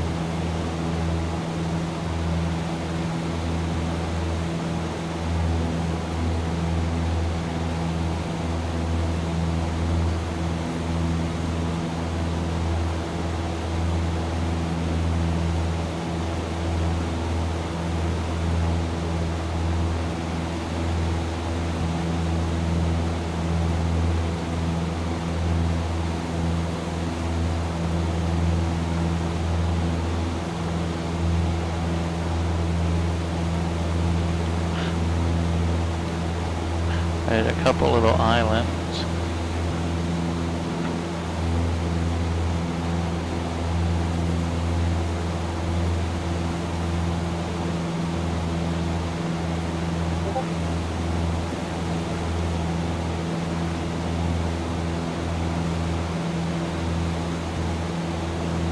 Alright, so we're maybe about halfway there.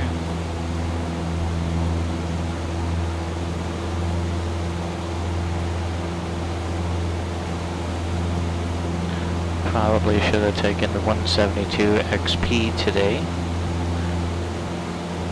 but I am in no big rush this evening. I am, however, going to have to set the autopilot here momentarily, at least on a heading and altitude hold, so I can step out. Go talk to the first officer here in a little bit.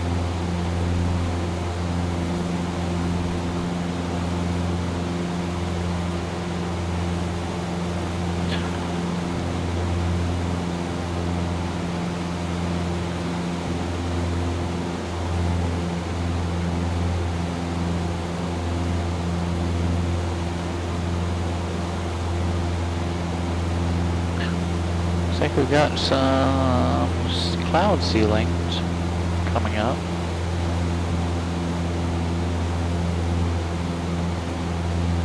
If we take a look out of our right window, we've got some very unique mountain formations.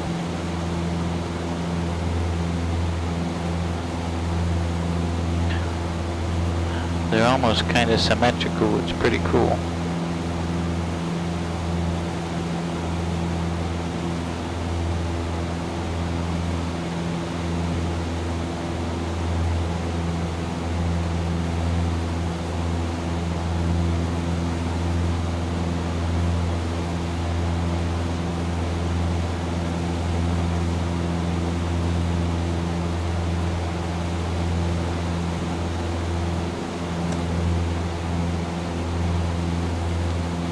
Flathead Lake. It does have a seaport on it, on the south end there.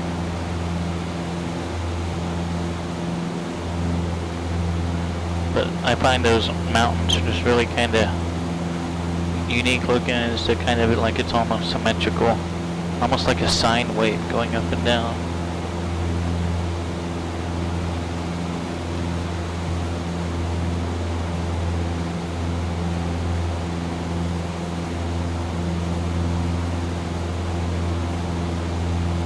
Alright, let's grab the Foxtrot Charlie Alpha VOR 113.2.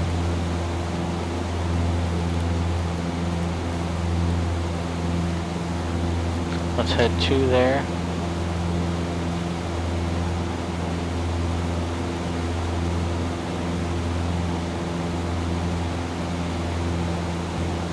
Maybe about a 330 heading. But that heading's gonna kinda keep us over the water. Kinda wanna stay over like the coast, and not the, on the coast. Not really a coast, I mean it's a lake, but the edge of the water, that way should something go awry, at least we can get somewhere and maybe be able to accomplish something. And if we're right in the middle of the water and something goes awry, then we have a lot less opportunities. Options. A lot less options.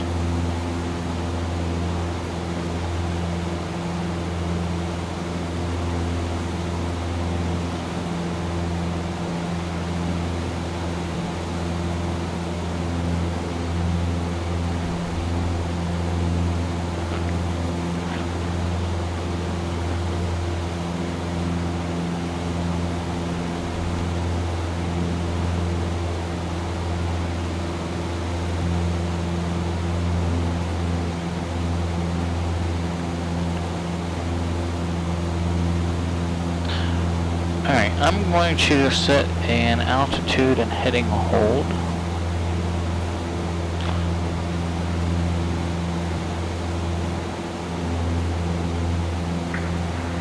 Ronan Field, November 717 Tango, lining up on runway 36 for north departure.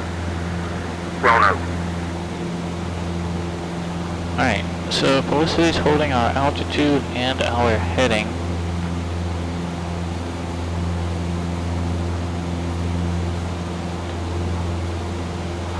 Okay, I'm gonna step out for just a minute. I'll be right back.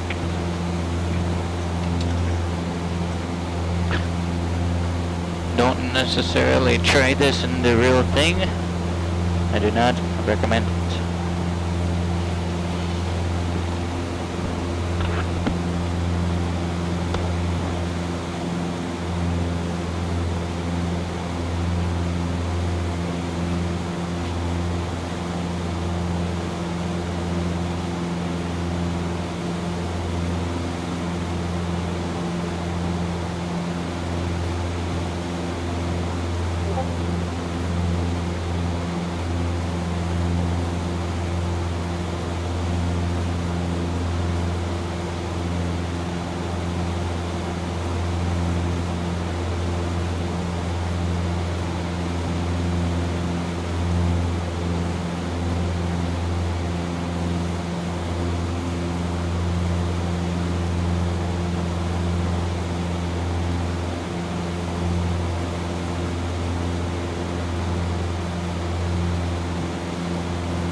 Alright, I do need to apologize about that delay.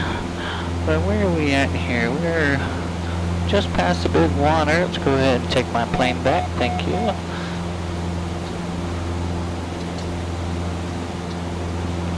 We have positive control? Yes, we do. Masonry field. I don't know if we would be able to make that out or not. 93 Mike Tango. The identifier has a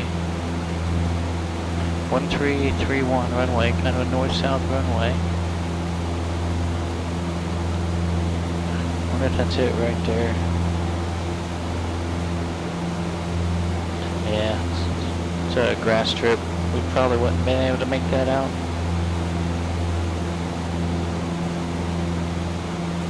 Alright, there's the river. Let's get back towards the river. That's our landmark that we're using.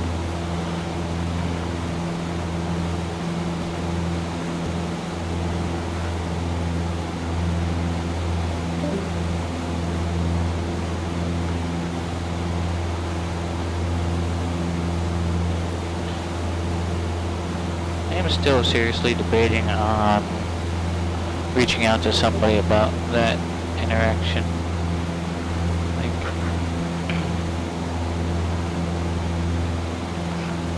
That still is just, I still don't understand why he would have said that.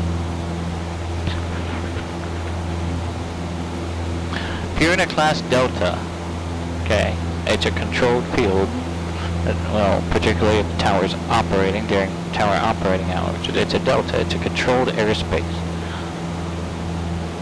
I can't just take off. I need a clearance to take off. Not an explicit clearance to like you would get to a Bravo, but at least a clearance to take off. They even say clear for takeoff. So I'm a little confused as to why it would have said that I don't need a clearance to, you know, I just need to call for taxi.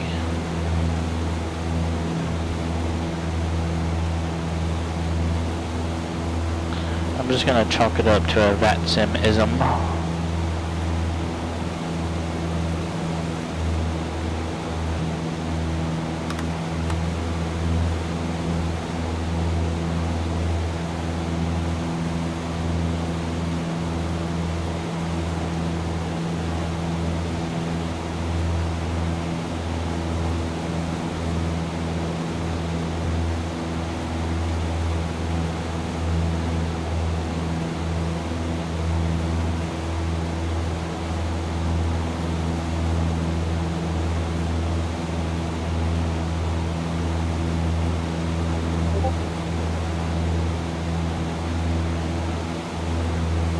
Alright, let's get on a 330 heading. We'll track this VOR. This VOR here that we have on nav2.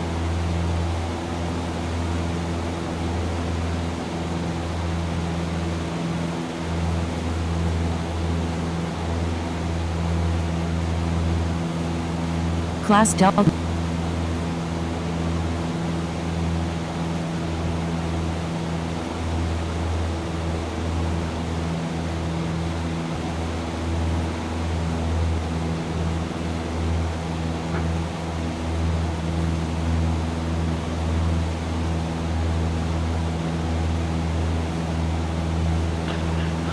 There's Glacier Park Delta, 5,500 feet, or 4,500, 4,600 now. Let's just get up to 5,500.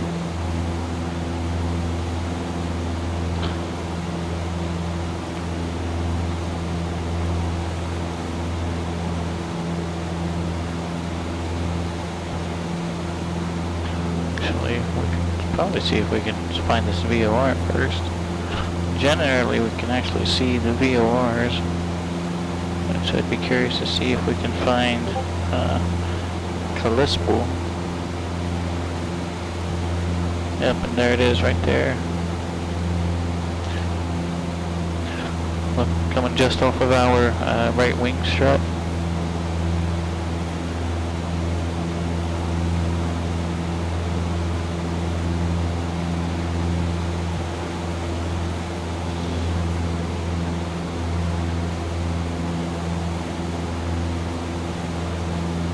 That is one of the neat things about X-World, is that it puts those landmarks in like that.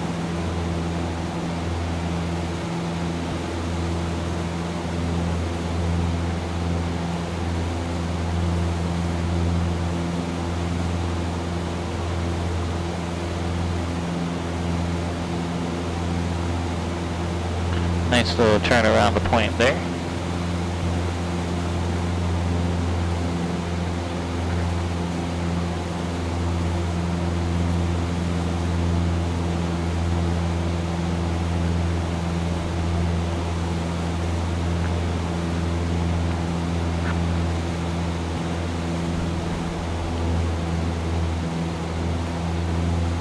Alright, VX in our plane is 60 miles per hour. Let's VX up to 5,500 feet so that we can get across this delta and not have to talk to our Salt Lake City controller, because I'm sure he's very busy with 777s and heavy metal jets and things like that.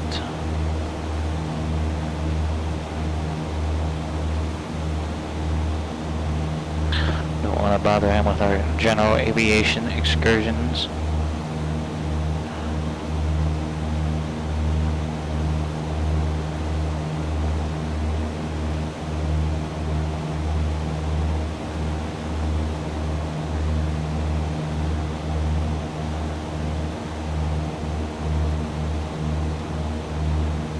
Almost there.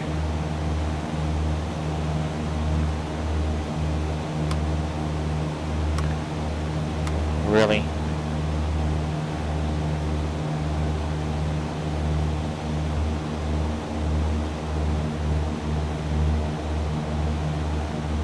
Yeah, I'm gonna have to go in and resolder that switch. There's a loose connection somewhere.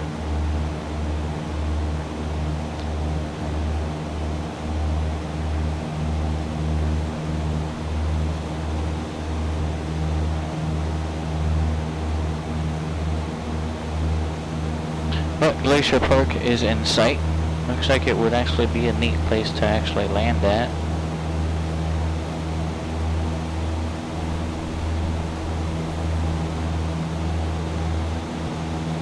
Looks like they have intersecting runways, a long one and a short one.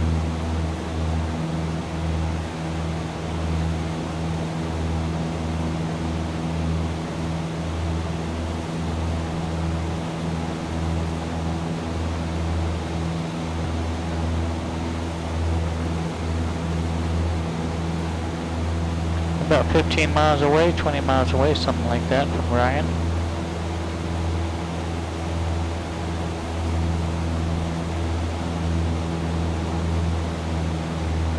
I do want to thank everyone that's come in and hung out this evening for our flight from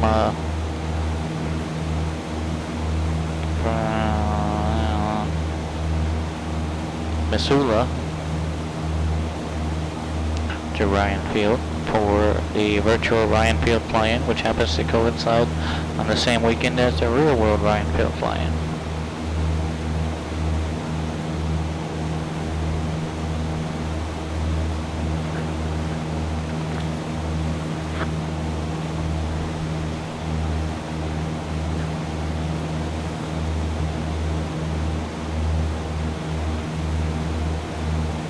As far as flight characteristics today, we have been using real world weather and real world time. It's kind of nice flying out here on the west coast because it's not dark time. And generally the only time I'm able to stream and fly is, you know, when it's later in the evening here on the east coast. So I generally have to adjust the simulator time to bring in daylight. But it was kind of nice just to kind of keep everything real for the flight today.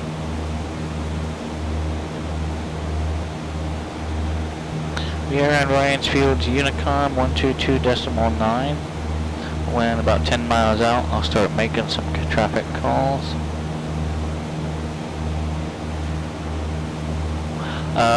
Important info.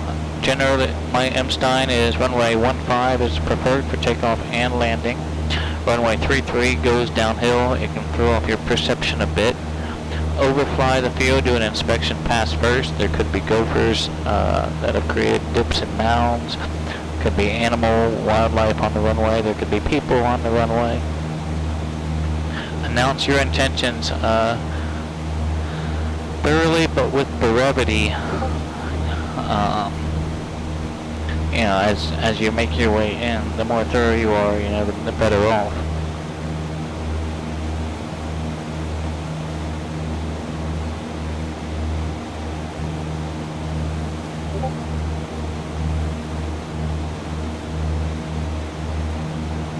Yes, gophers, indeed. Let's double check our heading indicator compass, make sure it hasn't drifted too much, and it really hasn't.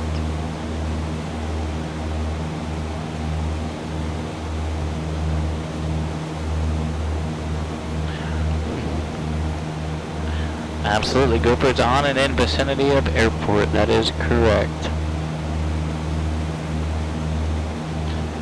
But we are 6,000 feet right now. Let's go ahead and start a descent. Get back down lower just a little bit. We climbed high so that we could cross over that delta and not have to bother Salt Lake City Center. But let's get back down lower now. Field elevation 3,660 feet. So I'd say maybe 5,000 feet would be good. 5,000-ish. We're going to slip right between these two mountains, follow this river.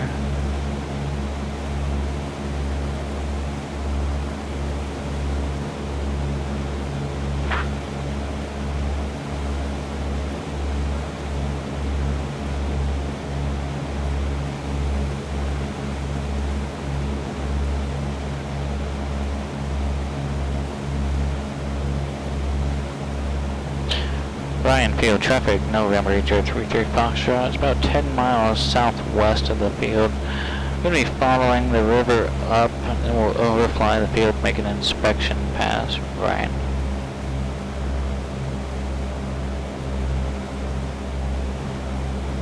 Ryan Field traffic, helicopter 11816, approximately 5 miles north of the field.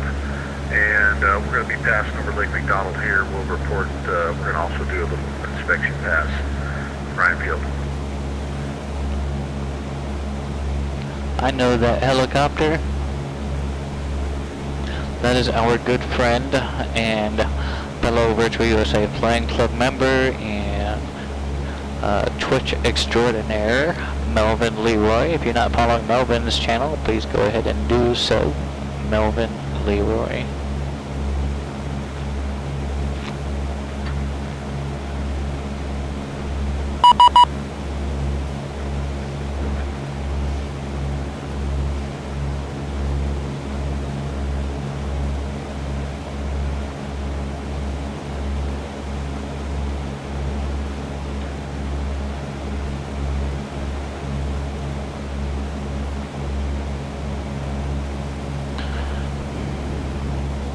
Why? I don't need to contact you.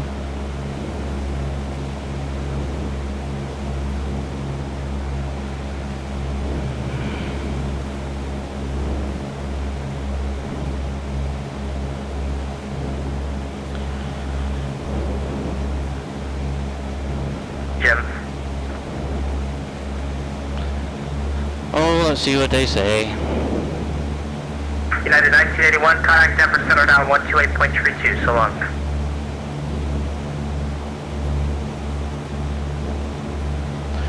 Salt Lake Center, November 833 Foxtrot, 5,000. 8033 Foxtrot, Salt Lake Center. Did you just depart Glacier Park Airport? Negative, I overfly the field at 5,600 feet.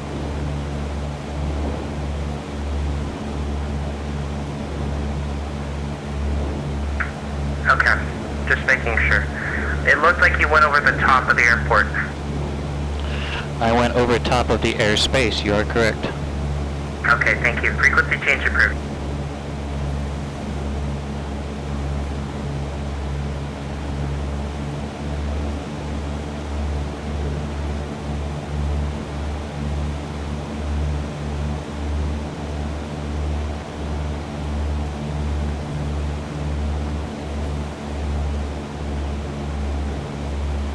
Ryan Field traffic, November 8033 Foxtrot, now 5 miles to the southwest at 5,000 feet. We're going to tend to enter a left downwind to overfly runway 15, and then circle back around for a full stop, Ryan Field. And Ryan Field, helicopter 16, we've got you in sight, 3 Fox. We're about 2 miles north of the field. We're going to go ahead and just kind of swing out here to the west, and we'll join in behind you.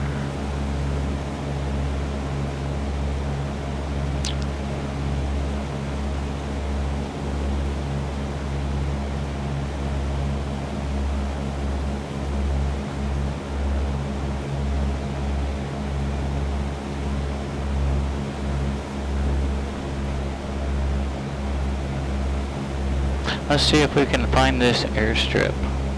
We've never actually flown in here before.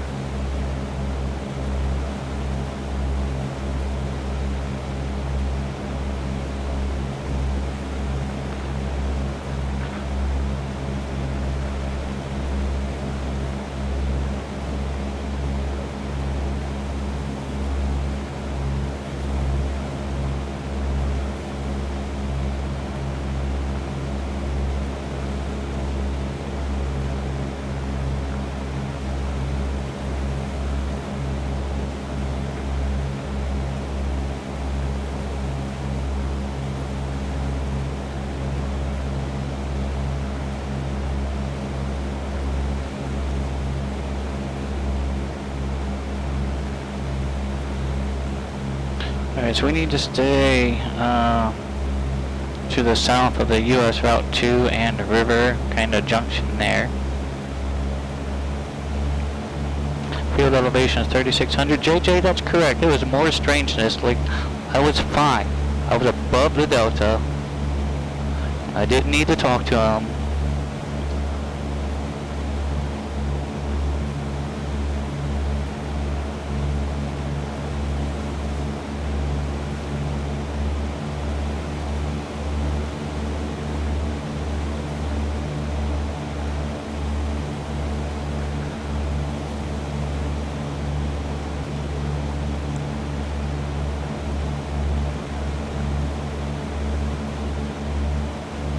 Ryan Field traffic, Piper 3904 Alpha Mike, approximately 10 miles northwest of the field at 5,500. We're going to be moving our way south of the field so we can enter a left downwind for an inspection pass of the field. Ryan traffic. Ryan traffic, November 33 Foxtrot. We just crossed over Half Moon Lake, and we're going to cross over midfield to grab a left downwind for runway 15 and overfly for inspection and re-enter the pattern, Ryan.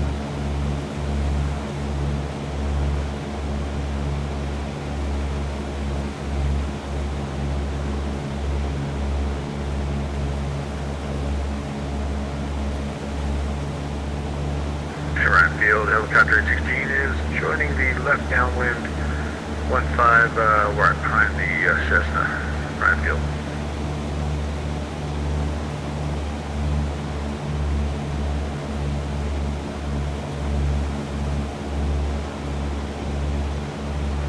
Alright, let's bring some power back. Bring our carpet on.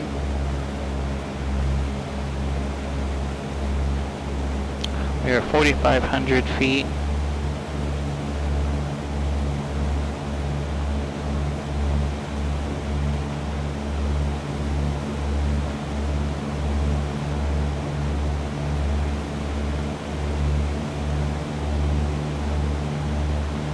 Okay.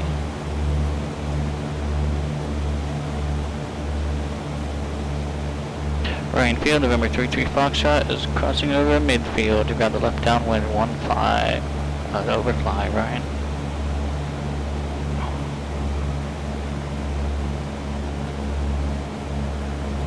Alright. Need to stay south of this US 2. 500.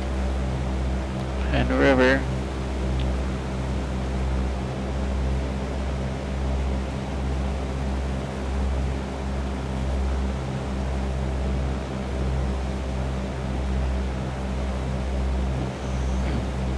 Ryan Field, November 33 Foxtrot, left base 15 to overfly Ryan.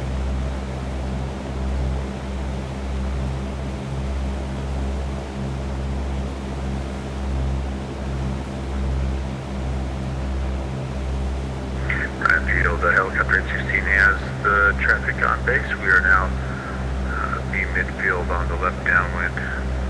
Right.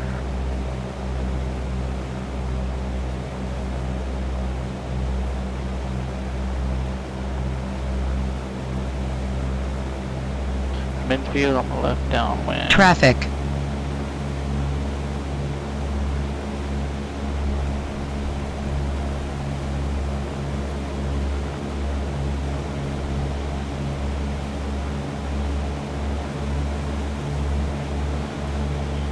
Okay, runway looks clear. Traffic, helicopter 16 is left base 15, Ryan Field. Ryan Field traffic, November 33 Foxtrot, and left crosswind 15, or full stop, Ryan.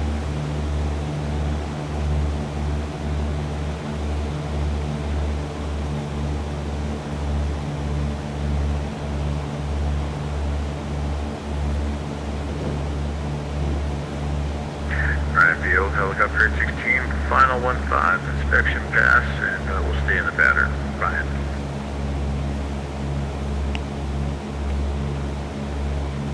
Ryan Field, November 33 Foxtrot, left downwind, runway 15, Traffic. full stop, Ryan.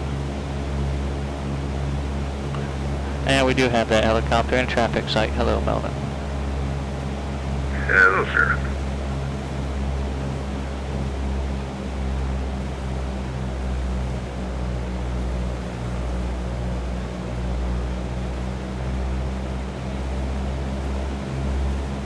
Alright, let's go to flaps 10. 16, left crosswind 15, Ryan Field.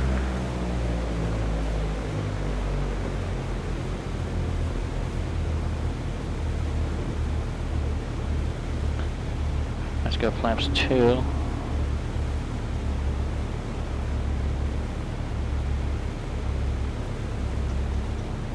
$3,600. I think we got this. Ryan Field, November 33 Foxtrot, training left base, runway 15, full stop, Ryan.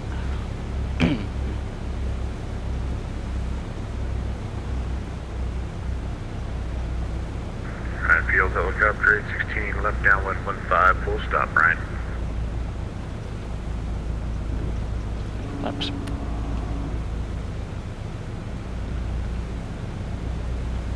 Carpet on. Mixture rich.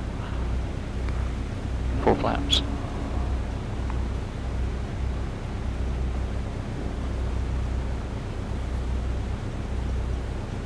Tree. Alright, runway's made. Got the markers. Alright, tree does a soft field. Got nose up. Hold it, hold it, hold it. Hold it, hold it, hold it. Hold that nose up. Helicopter 16 on the left base 15, Ryan Field.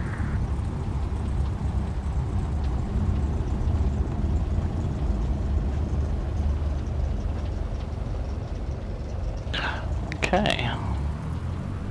Carpet off.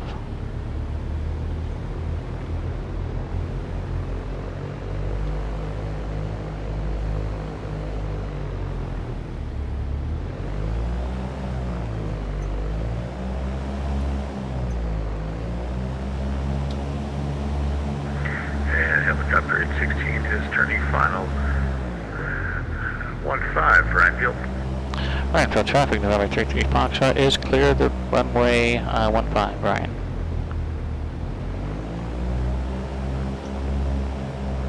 Ryan, traffic, Piper 304 Alpha Mike. We're going to be entering the crosswind for our left downwind for 15, Ryan.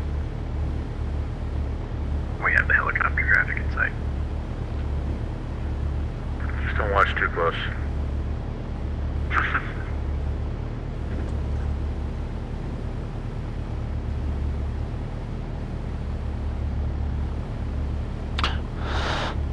Okay, we got a helicopter coming in. He's on final approach here. See if we can maybe try and hop out. Oh.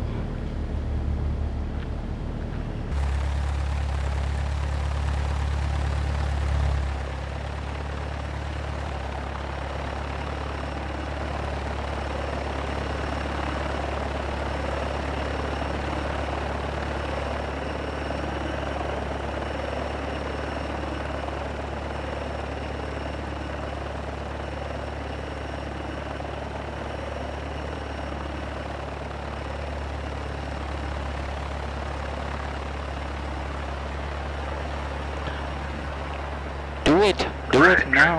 Piper 4 Alpha Mike entering the left now. 15, full stop right.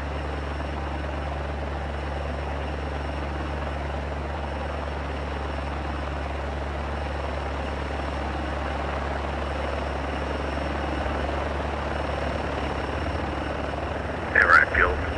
Helicopter 16 is clear up 15, right. I got one more coming in on final.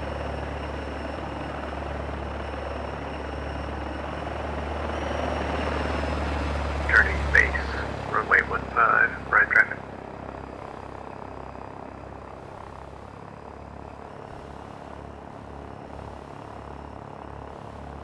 And we'll watch for this other traffic to come in.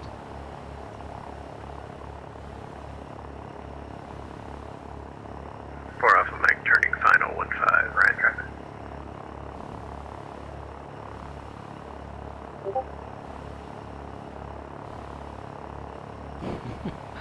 And the sign says landing here in a helicopter feels like cheating. Well, I'm not going to preclude anybody, but yeah, I think that does make it a little bit easier. There we go. Here's a fixed wing coming in.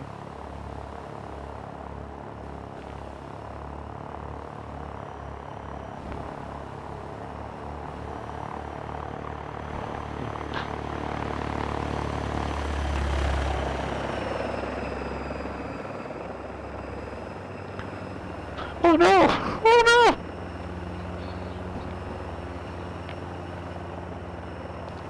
This is a MSFS and X-plane issue. Right, traffic 4 Alpha Mike, we're gonna back taxi 15 real quick. Well done there. Thank you, sir.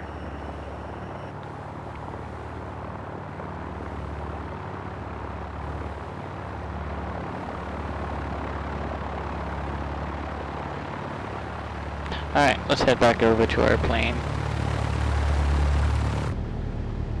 Right on traffic, the Viper is clear of the roadway. Right traffic.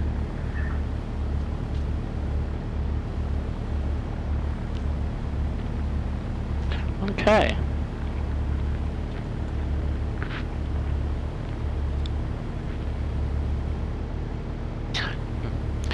Nice landing there, Piper. Thanks, Mike. Thank you for setting this up. Really cool field. Thanks for coming in, I appreciate it. Okay, here we go.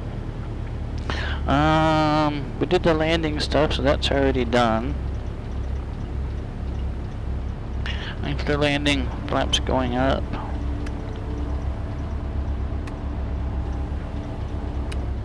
Carpet off. Avionics gonna go off. Let's get some lights off. Everything but our beacon. G5, so let's get those down. Make sure to lean. Master mags. Beacon off. Alright, let's disconnect from VATSIM.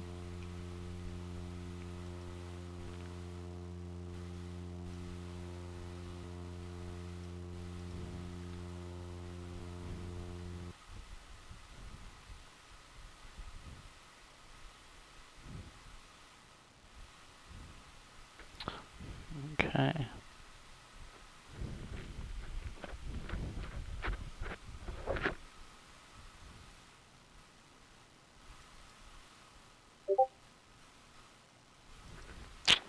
Alright, master off.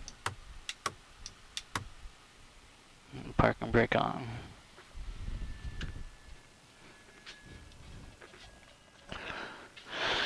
Alright, let's go back to the hangar. We'll debrief.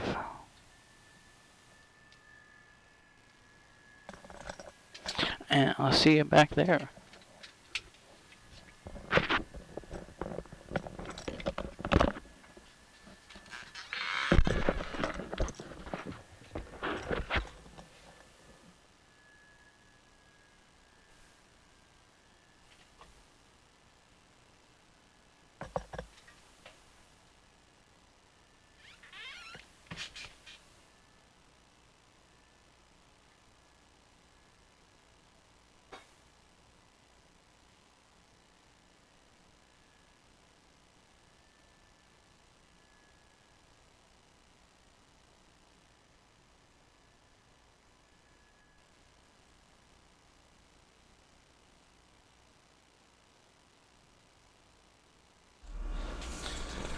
Alright, everyone.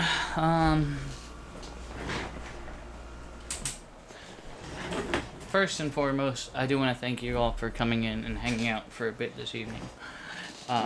Very fun flight, very fun field to fly into, I thought. This was my first time actually flying into this field in X-Plane 12. Great scenery provided by our good friends at the Bush League. Check them out at downwindsim.com. But a real quick recap of our flight and our route today. Departed out of MSO, which was messy at best. I want to be fair and say that it was just a miscommunication. Okay, this is a Class Delta airport. It's a towered airport, and I checked the hours, and it was towered until 10 o'clock, 2200 local time. So tower was still in operation. And, I know that, from, top-down coverage, I simply requested, a VFR request, because talking to Salt Lake Center, if I just, say my call sign, he might assume that I'm in the air or whatnot. So I asked for a VFR request. And my exact words were, because it generally doesn't waver, such and such, in this case it was Salt Lake City Center, November 8033 Foxtrot, type 172 slant golf, on the ground at MSO, looking for a VFR departure to the north. And that's it. It's what I said. No different than I would say to a ground controller. No different than what I would say to a ground controller. But he comes back and tells me that I don't need a clearance out of the Delta. I just need to call for taxi. I'm going to say that again. He said I don't need a clearance out of the Delta. I just need to call for taxi. Now, whether he thought like an explicit clearance, like treating it like a Bravo, but I still need a takeoff clearance to leave this Delta airspace. I can't just cross that whole short line after I get my taxi clearance and say see you later. That doesn't happen in the real world. So why was I told that? And I'm going to go one step further, and we'll even call up, the FAR AM that even says from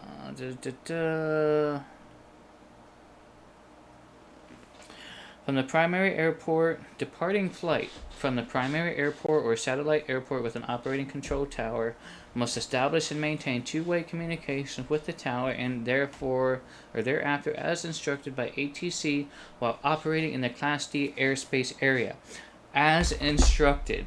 This does not mean once I'm clear of the Delta, I can just switch over to a different frequency. It doesn't mean that. And if it does, then I have a misunderstanding of radio communications in the Class Delta. I don't think I do. Maybe I do. But I don't think I do. I trained in a Class Delta. I trained at OSU.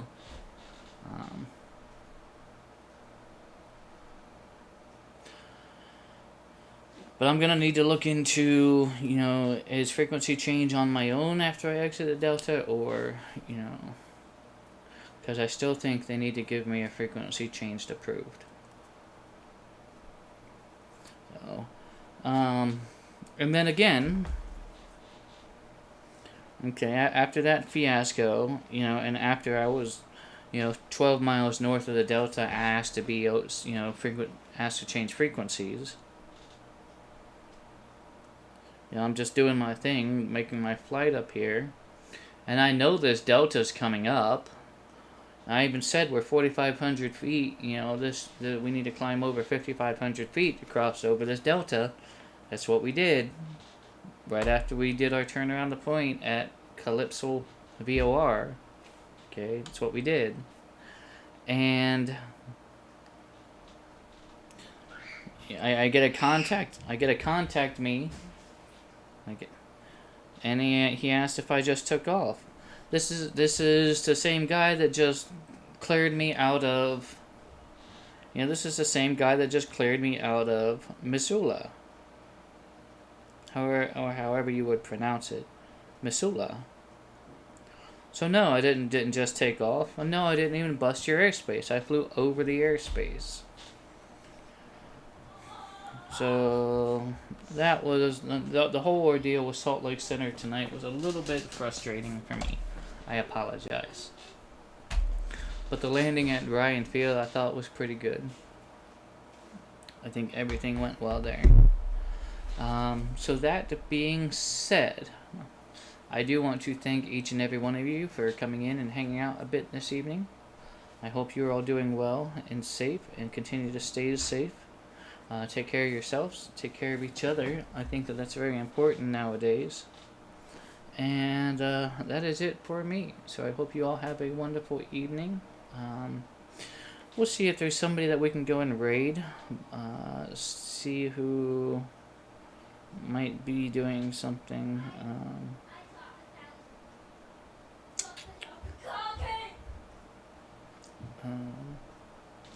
And unfortunately, I really do not this evening.